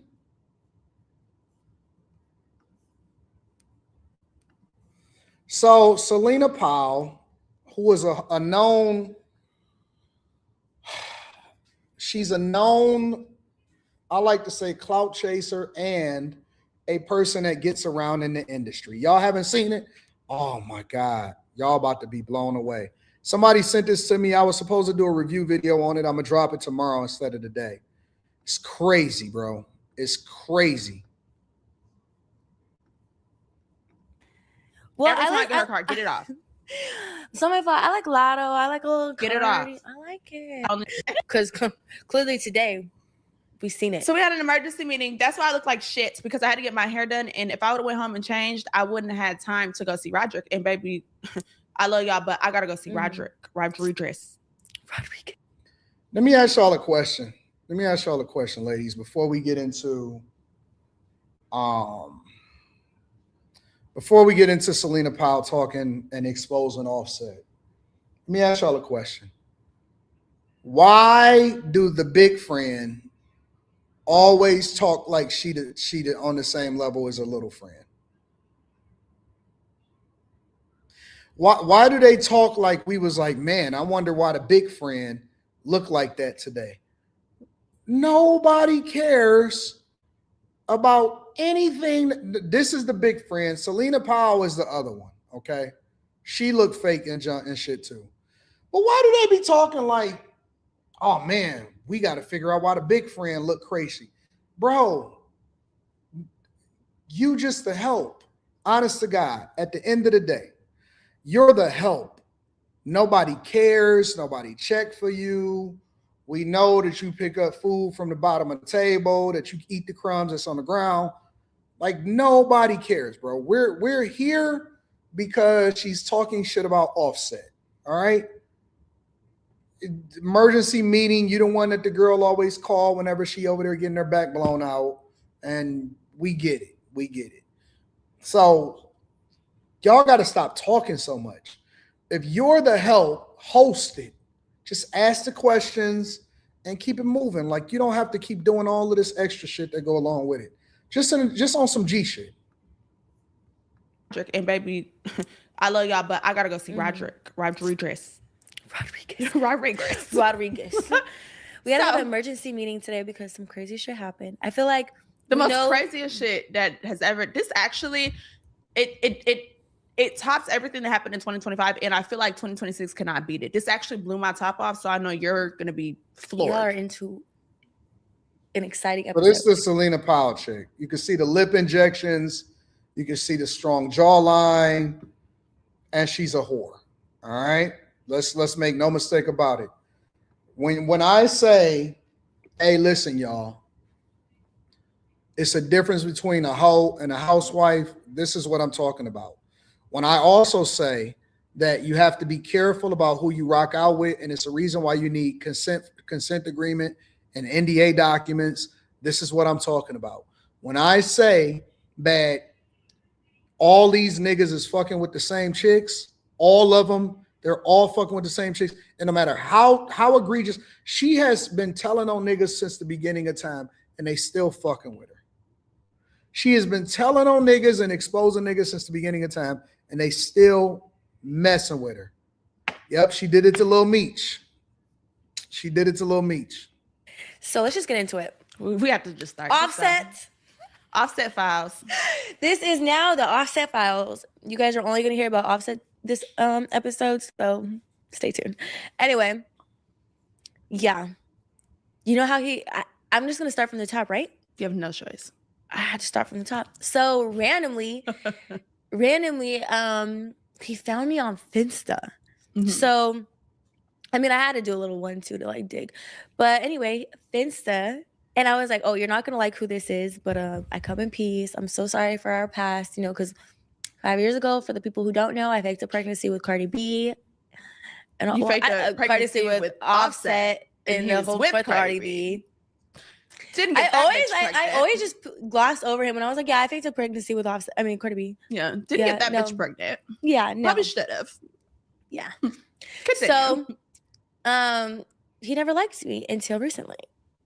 And then he was like really cool. One day at 4:00 in the morning, I get a call. I was sleeping through this crucial time when I should have been up to she needed to be up. Hey, friend, nobody cares what you were doing during this time. Y'all got to stop interrupting and let people tell their motherfucking stories. Let people tell the stories. We don't want to hear that shit. I make the worst decisions when she's asleep. So it was 4:00 in the morning. I woke up. Damn, Instagram calling me. I was like, oh my God.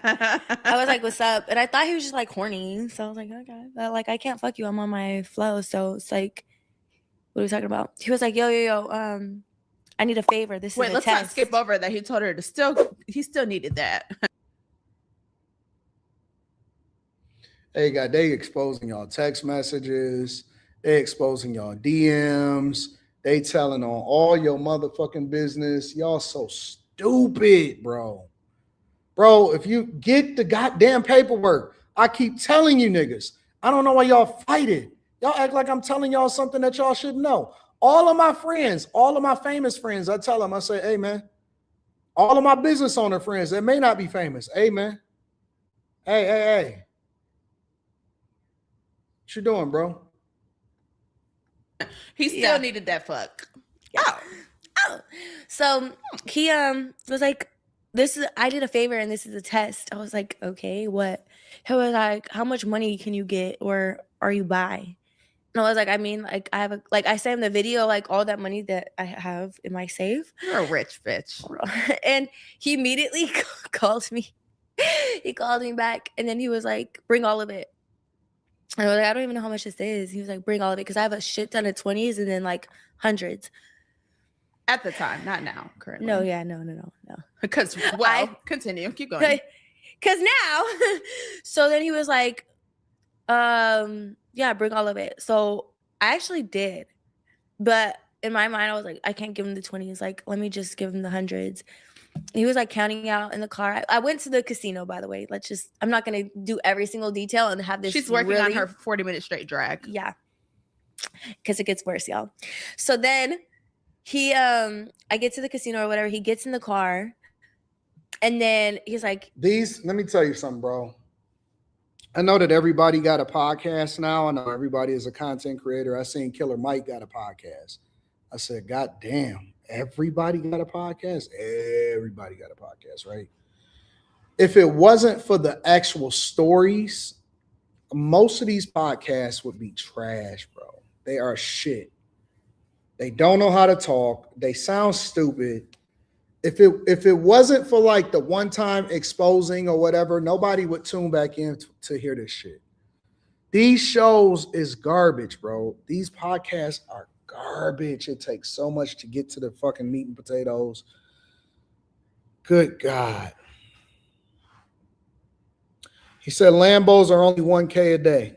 You have no clue how much a Lambo. It is not. It's much more. If you're renting a Lambo, it's going to be a lot more than 1K a day. You're not taking into account the taxes, the fees, the insurance, all of that stuff. So niggas just be talking. Niggas don't be knowing shit. And $1,000 a day is a lot of money, and it's more than that too. But let me get to it. Let me hear what she got to say. Like we talk or whatever, he gives me a kiss. I was like, this nigga's a real freaky one now. Real freaky ass nigga. We're kissing. We want to fuck on the period. You know, I'm all for laying the tie down. But baby, on the first link up, I don't even know you like that. Lay the tie down, you're nasty. Red flag. We didn't though. We didn't fuck that night. It was the next But night. you wanted to though. And you knew I was on my flow. You're a real But it was, if it was up to him, he would have fucked me for sure. But me, I just red flag. I mean, kind of yellow flag. This is flag on the play. Celina, we never met this man. We never linked up with him. Why are you trying to fuck me on my period? Because he nasty. We still have like a bond, you know, like that trauma was still bond. Because a trauma bond. We have a trauma bond now for sure. Continue. So then, you know, he takes me into the casino. He's like gambling. He's losing. He's playing the fucking slot machines. It's getting late. I'm like, I'm tired. He was like, oh, come on. Let's walk you to your car. I go to my car. I suck his dick.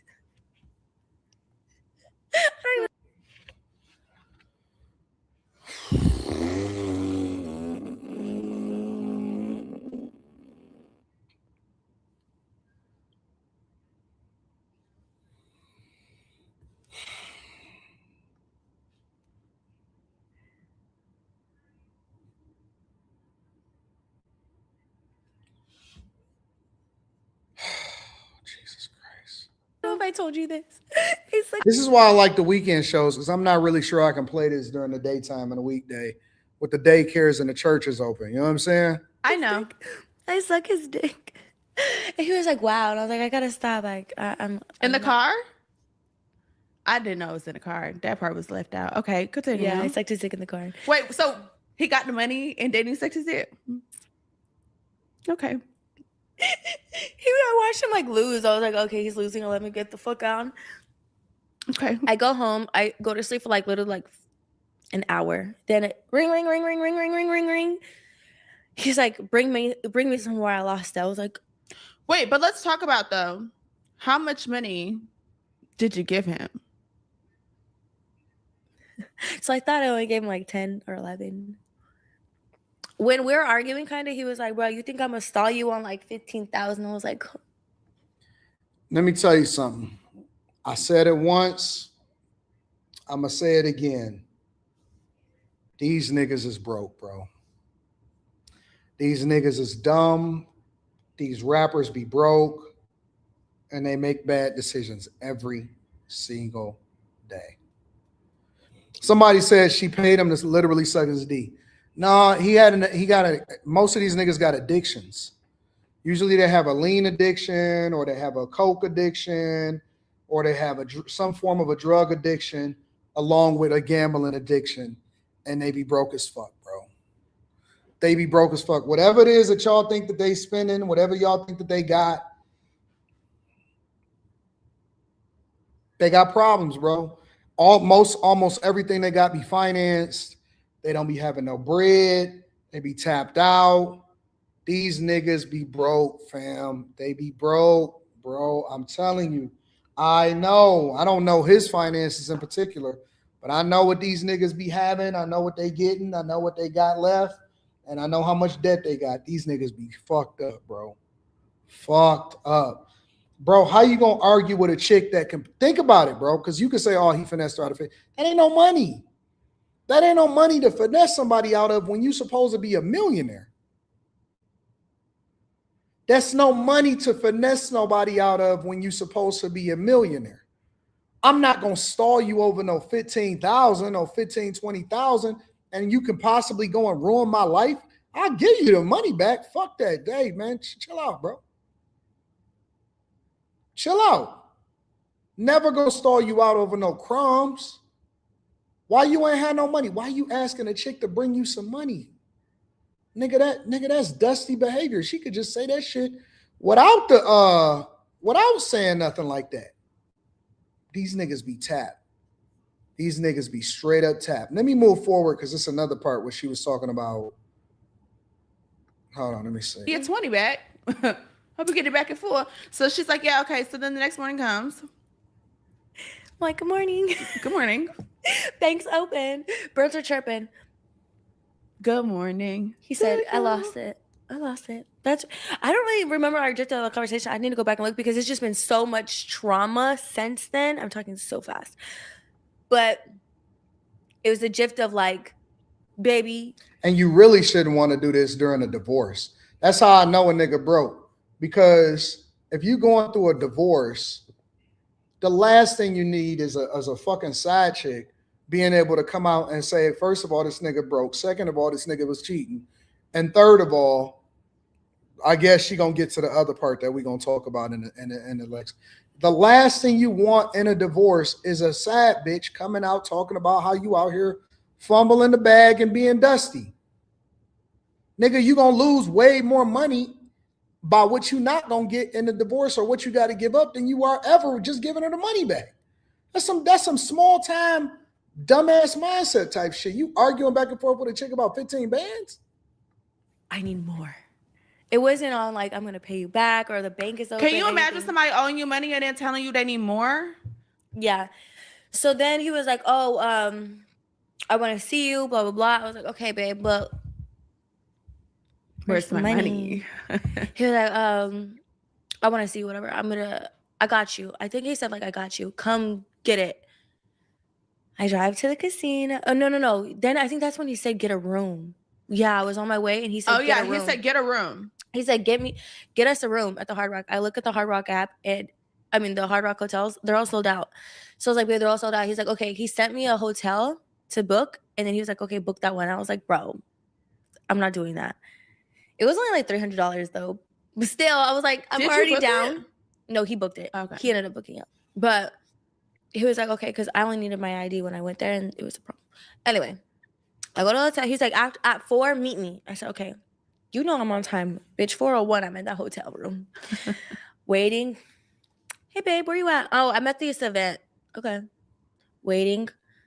6 o'clock, 7 o'clock. Get you some food. I'll be there soon. Okay. Go to the bar, have a little drink.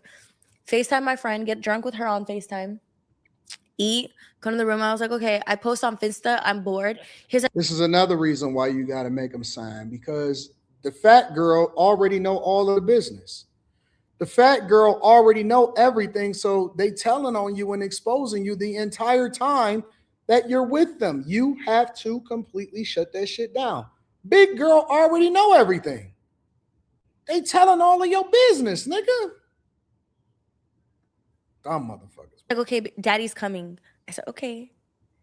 12:30, he comes. He comes. Knock, knock, knock. Comes in the room. Why he literally gets in the bed, takes his pants off, and just was like. You're lying.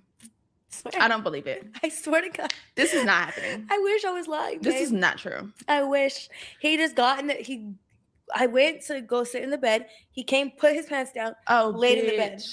The way I would have bit that dick off. Bitch, I promise.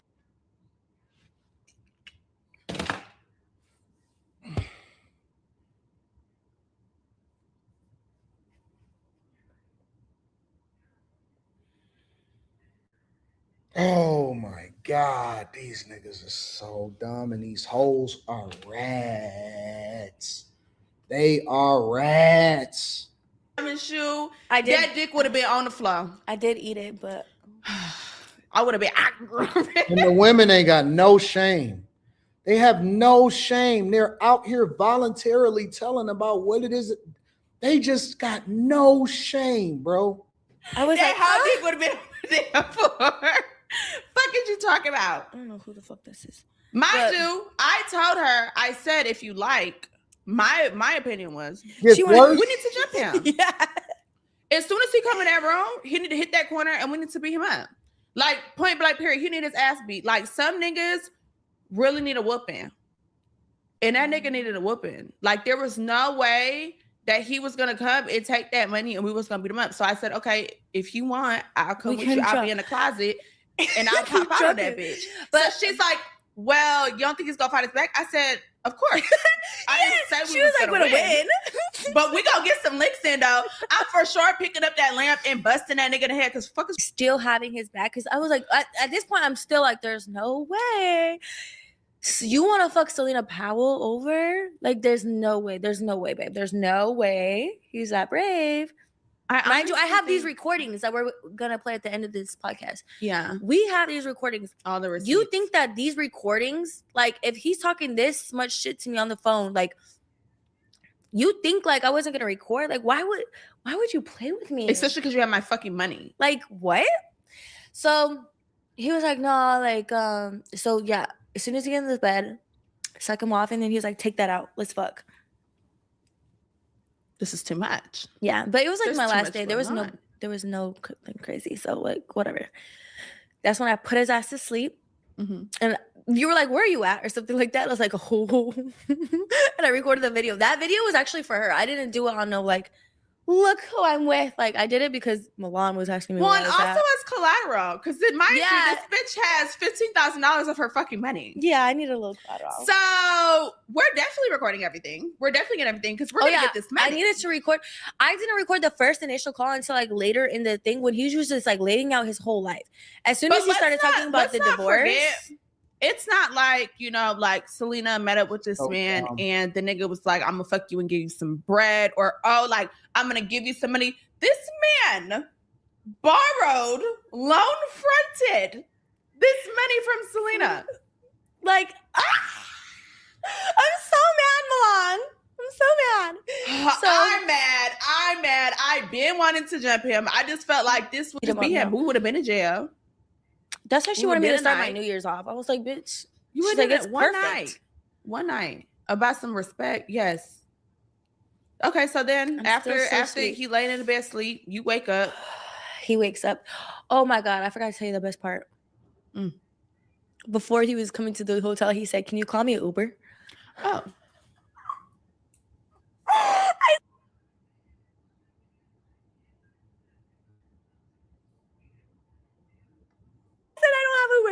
I have a car. I'll come pick you up. He said, never mind. I got it. When I tell you this man woke me up at like 4:30, he's like, babe, give me a car. I was like, babe, I still don't have Uber. He's like, you don't know anybody who can give me a car? I said, oh, wait. And then let's not forget, the nigga comes to the car with some E&J in a cup and a cigarette. Why does she know everything? Why does she know everything? What is wrong? Y'all are the worst ever, bro. Y'all the dumbest group of people I've ever seen in my entire life. Y'all are crazy, bro. Real crackhead. I'm talking about full-blown crackhead activities. Like, this is your corner store uncle. Yeah. Corner store uncle is begging for $1. Yeah. He was smoking cigarettes, yeah. Smoking a cig, life is hard, and you got the E&J in your cup. I'm not giving you no money, babe. You have E&J in your... I didn't. I thought it was I need some money right now. I thought it was Offset, and I'm fucking, and I'm having a good time, and this is my man now. Like, what? I'm his backbone. I'm his writer. Like, what? White. Yeah, that's what she kept saying. She's like, of course he did this to the white woman. White woman. No, so then everything was fine. I mean, not everything was fine. Nothing has ever been fine. Take action. We need to, it's time. Nothing was okay. Nothing has been fine. The situation. He leaves. I go to sleep or whatever. I go back home. He flies to Atlanta for a toy drive or whatever. Then I have to fly out to Denver. So now it's Christmas Eve. I wonder who donated toys for him. I don't know. Like, he's like, no, you can watch the live stream. I'm gonna be on live stream. I was like, okay. Hold on, let me back up for a second. Let me see something. Knock, knock, knock. Comes in the room. Why he literally gets in the bed. He just got in the, I went to go sit in the bed. He came, put his pants down, laid in the bed. The way I would have bit that dick off. Bitch. I said, if you like, my opinion was, we need to jump in. I'm for sure pissed. Like, there's no way, babe. There's no place. Like, I wasn't gonna record. Like, why would you play when we talk though? It's gonna have. He said, bet, bring me that money. I was like, it's like, the bank is open. Like, immediately. No, I woke up. You're like, I hope to God. I'm like, you know what I'm saying? Like, they had a ball. I did you give him? Okay, well. So she's like, yeah, okay. So then the next morning comes. Birds are chirping. Good morning. He said, I lost it. Be on the first link up. It's getting late.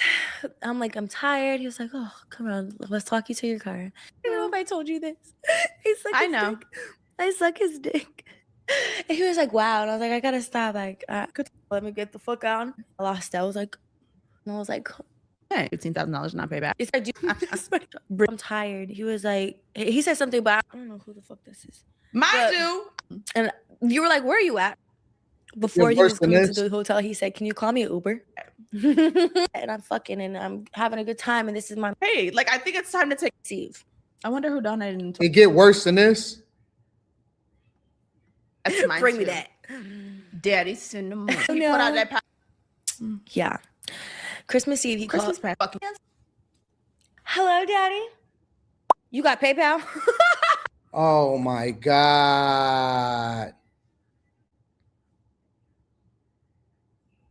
Jesus Christ. On Christmas. No, he asked me for Cash App. Cash App. It was Cash App. Then I said, I only have Zelle. He said, okay, so Zelle me. I said, my limit is like so low. He said, it's okay, just Zelle me. Do what you can. $2, $3. Send it. 25 cents. I said, just wait. I'll be home tomorrow or whatever. Like, I just lied. And he was like, because he came. Because at this point, I'm telling her. He took a private jet to Miami, but it was a Hard Rock private jet. Mm-hmm. I guess they give it to you when you're about to spend money. Mm-hmm. And then he posted like hella racks.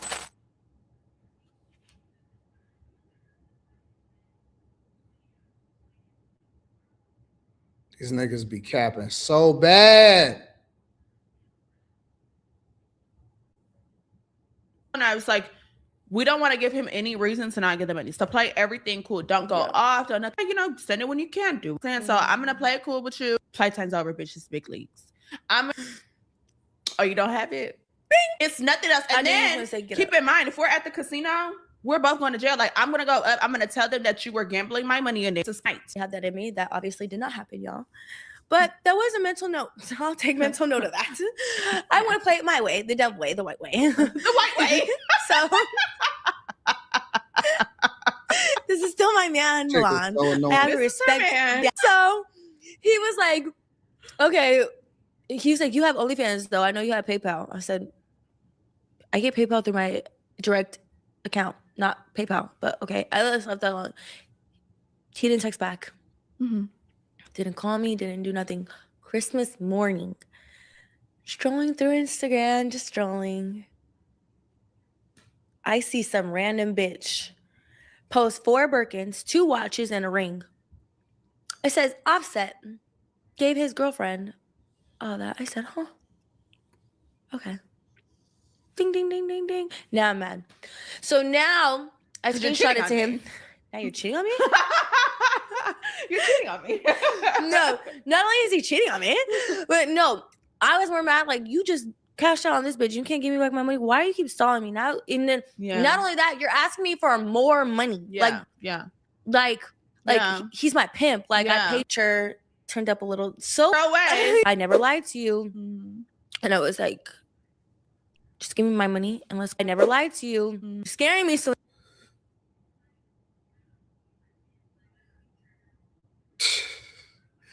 he said, this scares me. Do I get mad at you when dick inside you? You trying to fight with me for what? You calling me names? Oh my God. Celina, why are you mad at me? I never lied to you. I'm not going to stand on that. I said, yes, I am. And he said, bet that. Didn't talk to me. Then I think Saturday, I was like, okay, I'm coming home tomorrow. Like, can we just, I don't want no beef with you. Like, let's just make up and I want my money when I land. He was like, okay. Then I post like something on Finsta. I think it was like just like a little teaser of me. He was like, damn, like I still want to fuck you. I said, okay, we can fuck when I land. But I'm coming for the money. I said it. You guys see it? I said it. I was like, it wasn't all that bad. I can't lie. Hello. Oh, of course. I can't wait. Yeah, of course. Of course I ate his ass. What position did he get? Of course I ate. What? Oh, no. Off.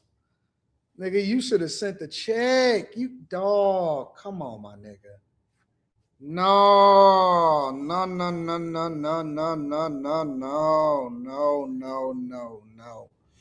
No, I did not just hear what I just heard. No, you did not. No, the nigga did not do that. I can't wait. Yeah, of course. Of course I ate his ass. What position did he get? Of course I ate his ass. But no. Wait, you did? I never told you? Wait. Yes, I did. Yes, I did. No. I said he's gay. Yes, I did. No, you didn't. Yes, I did. I swear, Milan. I'll look at.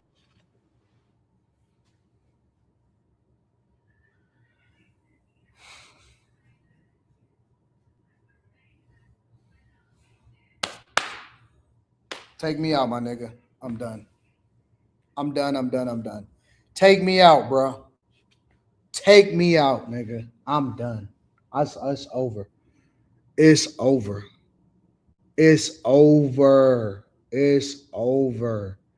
No, dog. No way. No way did she just say that this nigga is gay and that he be liking to get his butt ate. And he got an addiction. And this nigga smokes cigarettes and drink E&J. And this nigga is broke. Oh, fuck. Shit. Good God. I thought I was going to be more disgusted at her saying that she did it versus this nigga. Oh, fuck, bro. Hell no. Hell no.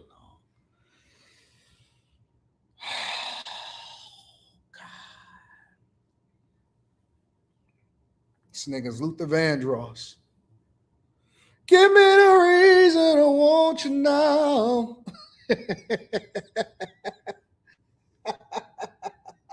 This nigga's Luther. Nigga Luther. Oh my God. Dog. Y'all said Molly is was be wrong. No, Molly be right. Molly called it, and y'all got mad at her for it. Y'all got offended for it. Y'all got all of that junk. Nope, Molly was right, and y'all hated her for it, and y'all should apologize. Or every last one of you niggas got to apologize because Molly was calling it, and y'all tried to make it seem like she was wrong. Molly said, listen, I'm telling you, these niggas be gay. She said they be gay. And y'all got mad at her.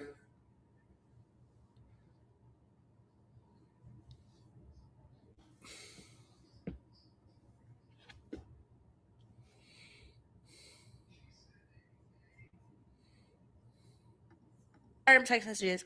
You guys, the text messages with Milan will be right here. I promise. Yes, I did. In what position? He didn't get no crazy position though. So what was it? Was it like an ass toot? Yeah. It was like a. I'm done.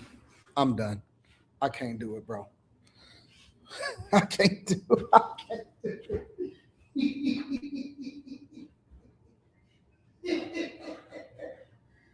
Oh, shit.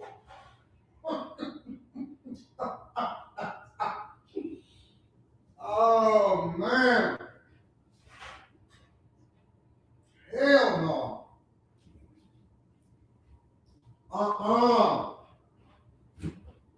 Nope.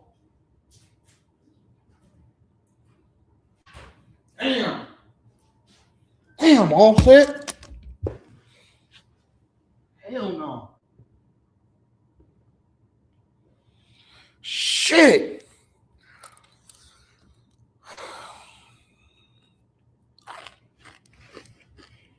I didn't say it. I'm reviewing it just like y'all. This nigga tooted his ass in the air. Lifted up a butt cheek like a bitch.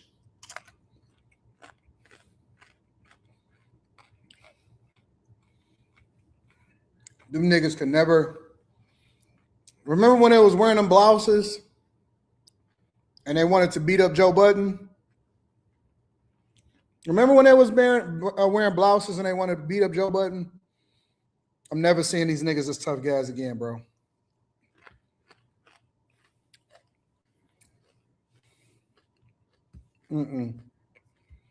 Nope.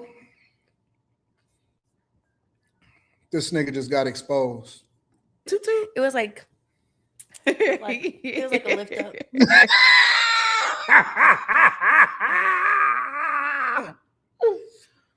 Oh, I wish it was a Tuesday night. I wish we could talk about this on a Tuesday. I'm saving this. I'm saving it. I'm saving it. These niggas is whack, bro. I got no respect for these niggas no more. I'm done.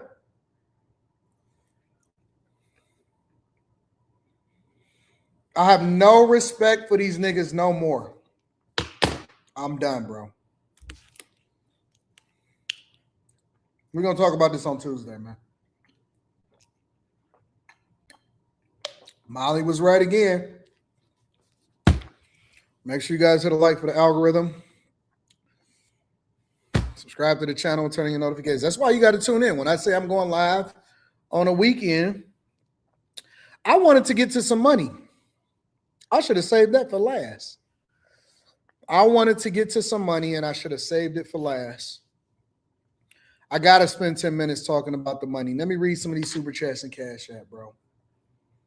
Somebody said, are you eating at nigga? What?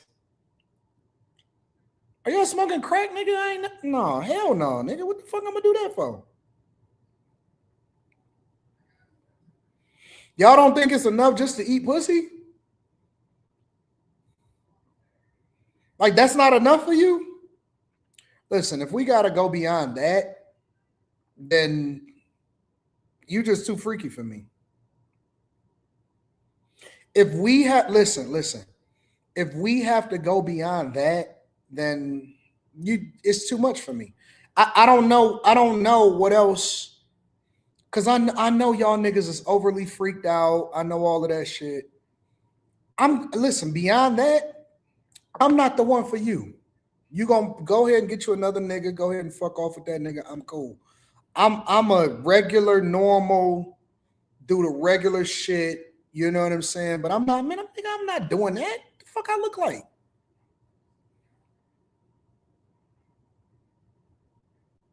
Y'all niggas is wild. Y'all wild. Y'all wild in these streets. Shout out to Michael Carroll in the building. Says thank you for the inspiration, AD. I appreciate you, Michael Carroll. Best morning show, Tori Hughes. That's a fact. Thank you. I appreciate you. Just a little something for the plate, says John Teal. What up, though? My girl Heather says Sunday offerings. Shout out to my girl Heather on Cash App. Y'all want me to do pre-orders in the Patreon for the hats? As soon as I get back in town, because I'm just fucking swamped. I ain't gonna lie to y'all. I'm swamped. I am swamped. I need to get this Corey Holcomb interview over. And when I'm flying back on Wednesday, I thought I was gonna stay maybe an extra day. I was thinking about staying an extra day till Thursday. I'm going home, nigga. I'm going home. And after I get done with this Corey Holcomb interview, I'm going home and I'm getting my life together. And then I'll do the live stream on the Patreon. I got another video that I'm dropping in the Patreon before the live stream. So I'm gonna do the live stream, and then I'm gonna do the I'm gonna drop the hat pre-orders for y'all. All right. Shit. The Untouchable says working on a million in my 401. Shout out to you. Praying that my channel will be just like yours, Big Ant. Shout out to you, man. Yeah, run that bag up and get that M. Your content is greatness on another level, says Talbish. Shout out to Talbish. Jesse V says, oh my God, I need tax club game real bad. I make money, but I don't know how to write it off. Feels like I work to cover the tax bill. That's the thing, man. When you get to a certain level, your biggest concern is always going to be taxes. I don't know anybody that has resources or make a lot of money whose biggest issue is not taxes. It is something that you will forever worry about. It's the curse of being successful. It is the curse of being successful. I do not know anybody. Yeah, we got like 5 different colors. I don't know anybody that has a lot of resources that make a lot of money that do not stay up at night worried about taxes. They don't give a fuck about women. They don't give a fuck about divorce. They don't give a fuck about them kids. They don't care about them cars. It's the taxes, nigga. Taxes are the devil. It is the biggest thing that people that have resources, that have businesses, that make a lot of money. If you make a lot of money, your biggest problem is always going to be taxes. Facts. I'm just telling you the truth. Shout out to Crandall Williams says, much love from Chicago, AD. What up to Chicagoans? 9, Corey P says, when it says many more, you got to subtract. Still remember, this is from 2nd grade. Yo, it's Eric TV says, because the Big Back thing, they think they tens too. JL says, Trump's deportation stats on track to not surpass Biden or Obama. If he doesn't surpass the previous presidents, was it worth the death of a U.S. citizen? Well, you got to understand that more people are also self-deporting than there are catching and deporting. And it's only been 1 year. And it ain't about the death of a U.S. citizen. It's about the fact that he had to protect himself, and we need to give accountability to her, not to him. She got that gawk over 9,000. Yep. For keeping it a trillion. Shout out to you. I appreciate you checking. V1. AD, I see you losing brain cells. Sorry, bro. Man, these people is crazy, Coach Chris. Spacer says, such as the content of 99% of the female podcasts. Yeah, they don't talk about nothing. He gonna claim it's AI. Nah, you can't lie on that one. She dropped the receipt, says Jacob. Roxanne says, Rox NS says, this is one of the nastiest shows you've ever had, AD, and it's on a Sunday. I didn't know what I was gonna be looking at. Sensational, says Future's voice. Aaron, shout out in the Future's voice. Brian, the filmmaker, says some people chase fame, others get caught in somebody else's after dark recap. He can't come back from this, bro. Coach Chris says, you always got my support, big homie. I love the show. Thank you. Love curly hair, says off to work. Good day, my king. What up, queen? Real life PJ says this has been one of the craziest Sunday shows, and we all need Bible study after this. Coach Chris says, when you give because God has you to be a blessing to someone, can they do anything to make you cut them off? Because lack of appreciation is tough for me. Stop worrying about whether or not people appreciate you and just keep worrying about continuing to run it up and taking care of business. Whiskey Pierre Lewis says, think about it. Do your kids always appreciate you? No, we've spoiled them and we've made them entitled to what we do. Anton Sir Shalom, let's get that money. Sees Whiskey Pierre Lewis. Solution Trucking Channel says, I think you should bring Mika on for tax live stream on the Patreon sometime this month. That would be gold. Shout out to Solution Trucking Channel. I appreciate you. I want to talk about one more thing. I want to talk about money. Money. I want to go into California. California is facing a multi-billion-dollar, again, for another year. California is facing another multi-billion-dollar budget deficit. Let's spend 10 minutes on this real quick, y'all. $3 billion budget deficit as Governor Gavin Newsom winds down his final year in office. And today his administration unveiled his proposal for a balanced budget. ABC 7 News political reporter Monica Madden is here with the overall outlook. Monica? Larry and Kristen, Newsom's administration is forecasting a $2.9 billion shortfall. And if that sounds like a major change, you're not imagining it. The Nonpartisan Legislative Analyst's Office previously projected the deficit at about $18 billion. So while it's a lot smaller, it still could mean cuts later in the year. $349 billion. That's the budget Governor Gavin Newsom's office outlined Friday for the two-term Democrats' final year in office. Imagine having a close to 350. Let's put that number in perspective. $350 billion budget.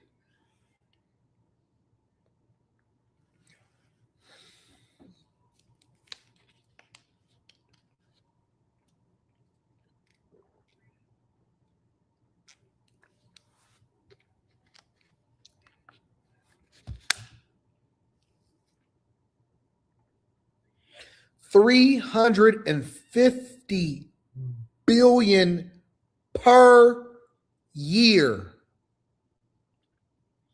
Per year. Every 3 years, you're over $1 trillion in spending, and they can't figure it out to save their life. Listen, I am not exaggerating. The budget in California is $349 billion per year. Do you know how insane that is? Let me look something up. I just got a question.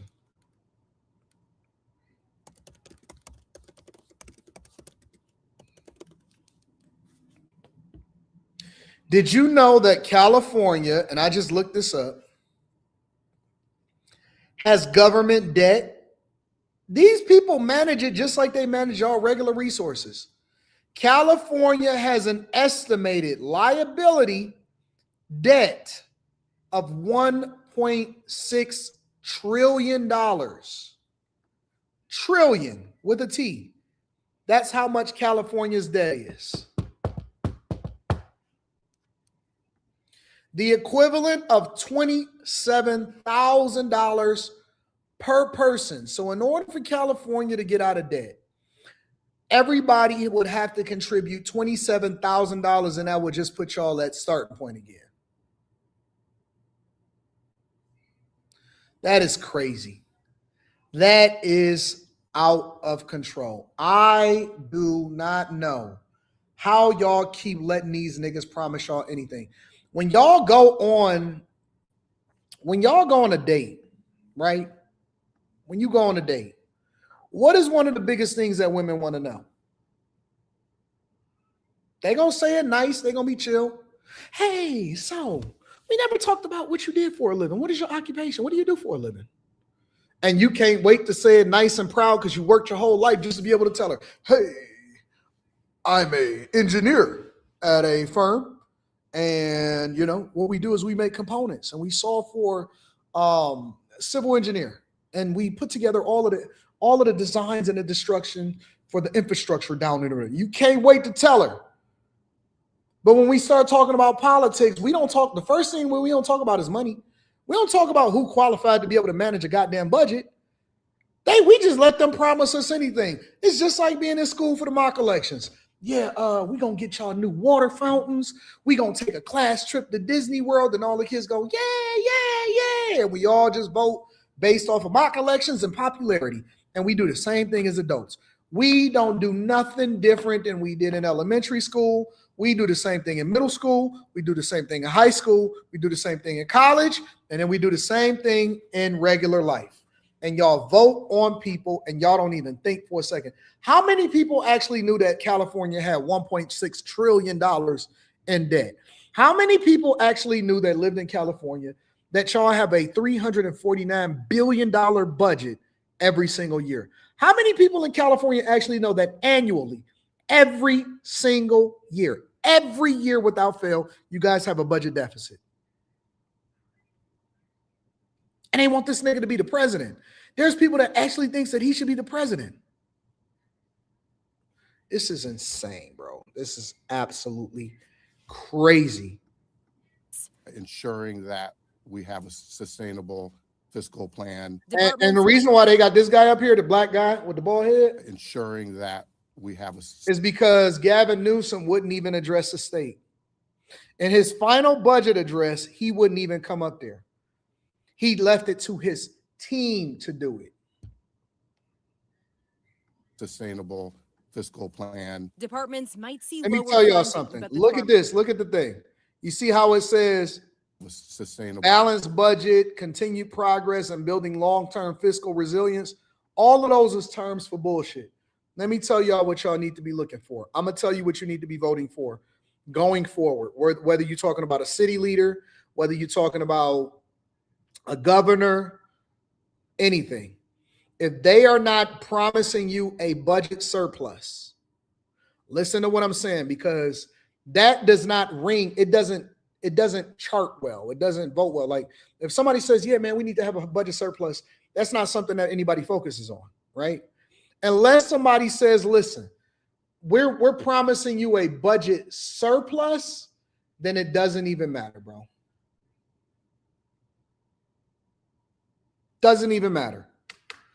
Anybody that does not promise you a surplus meaning that you are taking in more money than you are sending out, not a balanced budget, because balanced budget just means that you continue to pay debt. A surplus, meaning that you need to be taking in more money than you're sending out. No higher taxes, which means that they're learning how to manage the budget effectively, and that they're actually paying down debt to ultimately get to the point. Because when you get to zero, when you have enough budget surpluses and you can get to zero, that means that you can start to reduce the property taxes and the regular taxes on the individuals, and you can start to cut costs so that you can allow people to have more of their own money, right? If they do not promise you a surplus, you should not vote for them. If they do not promise you a surplus with no higher taxes, you should not vote for them. All flat out. End of discussion. Full stop. Full stop. Anything less than that is unacceptable. Fiscal plan. Departments might see lower funding, but the Department of Finance says that's due to loss of one-time funding programs. We're not proposing significant cuts in the budget. It comes a day after Newsom's State of the State, where he projected a sunny economic forecast. Because our economy's growing. Our population's growing. Why? Because of the energy and daring of entrepreneurs that are growing and dominating. Lies, lies, lies. Everything that he's saying is lying. Bro, I got around in Los Angeles. Everywhere I go, I want to get around more. Even if I got around the last time that I was there, I went around. I hired a driver to take me and my security. Because, I didn't do the Adam 22 show, right? I didn't do the no jumper. So instead, what I did was I went around Los Angeles. And I got security and I'm out, right? And so I'm out and about. I'm not just like a regular nigga out like y'all getting caught up in the gang neighborhoods. I was out there, right? I went out, me and my team, and I went around Los Angeles. And I went over to all of the different places, and I spent maybe like 2.5 hours out in the streets, maybe closer to 3 hours. It took me like 25 minutes to get home from the last spot that I was out. It's fucked up, bro. Downtown is cool, where LA Live is and all of that stuff. They got a lot of security guards. They got a lot of stuff over there. It's homelessness rampant, bro. When I say rampant, it's fucking people living on the freeway. I never in my life have ever seen in the United States of America in a major city, I've never seen people living on the freeway. On the freeway. And I'm talking about on the ramps. I'm talking about up in the, how you got the freeway and it goes up like this, how it goes on the sides with the bushes and stuff like that. I seen motherfuckers that had tents on the freeway. Tents on the freeway. Bro, they're living on the freeway. I'm not kidding you, bro. I would never lie to you, bro. If it's anybody that's over in the Los Angeles area, tell them that I'm lying. Please tell them that I'm lying. Tell them that I cap. Tell them that I'm capping.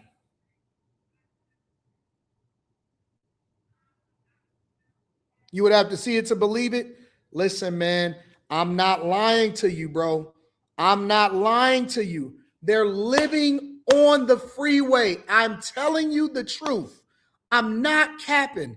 They living on the freeway. Bro, they everywhere. It's everywhere, bro. It's everywhere. When you're driving down the freeway, they're expanding the freeway. And if you look up in the little brush area, it's tents. And I seen niggas coming out of their tents. I seen people coming out of their tents on the freeway. I will never lie to you. I've never seen no shit like that in my entire life, bro. I've never seen nothing like it before in my entire life, bro. They are living on the freeway. And nobody bothers them. Nobody bothers them. I said, this is insane. It's insane. Crazy. Looked like Brazil. It looked like Brazil on the freeway, bro.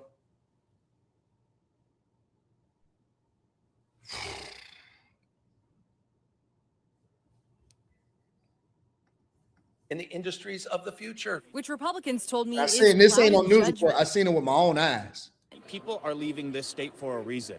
They've left in droves, and there is a reason why, and it's because of bad policy and bad leadership. Wasting so many dollars that are hard-earned dollars that we're taking from the taxpayers, and we need to be more efficient, get rid of waste, fraud, and abuse. California will lose more than $1.4 billion in federal funding in areas like food assistance and he's lying about the population.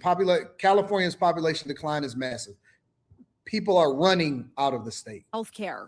California will not be able to fill the holes that have been left by the federal government and the federal administration. Setting the stage for fiscal battles among Democratic leaders. We have to make tough decisions, and it's establishing those priorities, especially with limited resources. We know that the out years for our state budget do not look good.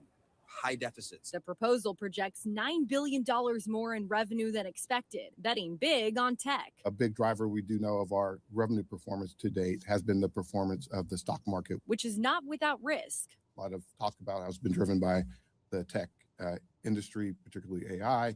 And so if there were to be some changes there, it obviously would have an impact.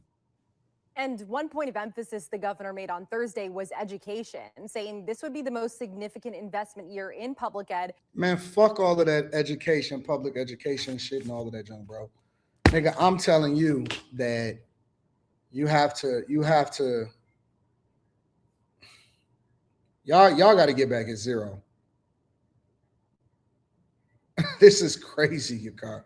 Y'all got to get back at zero, bro. Y'all fucked up. If I was coming from a different country and I actually pulled up in California and I was like, man, America, they said America is great. And I seen what I seen, I would be horrified. I would be horrified.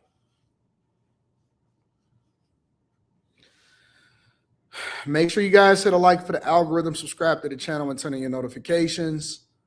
It's been a good show. It's been a nice, fun show.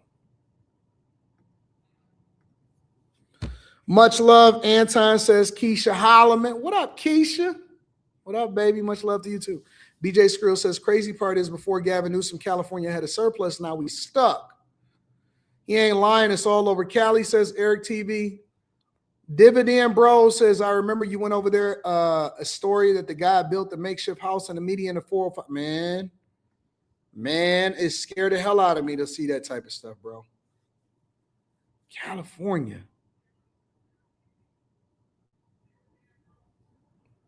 You said the rest of the world is more fucked up than the LA. Yeah, but you missing what I'm saying. We are marketed to the rest of the world outside of the United States of America as the must-see place. Oh, man, Hollywood, you got to see it. Walk of Fame, stars, all of this stuff. And to pull up there and see what it is, and it's the complete opposite, will be horrifying.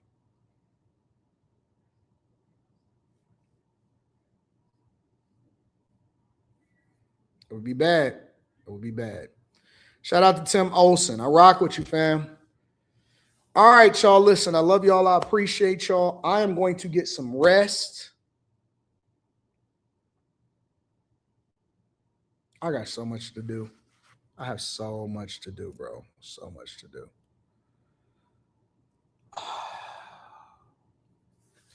I think what I'm going to do is I'm going to just work all day today. I'm going to rest and work all day today. And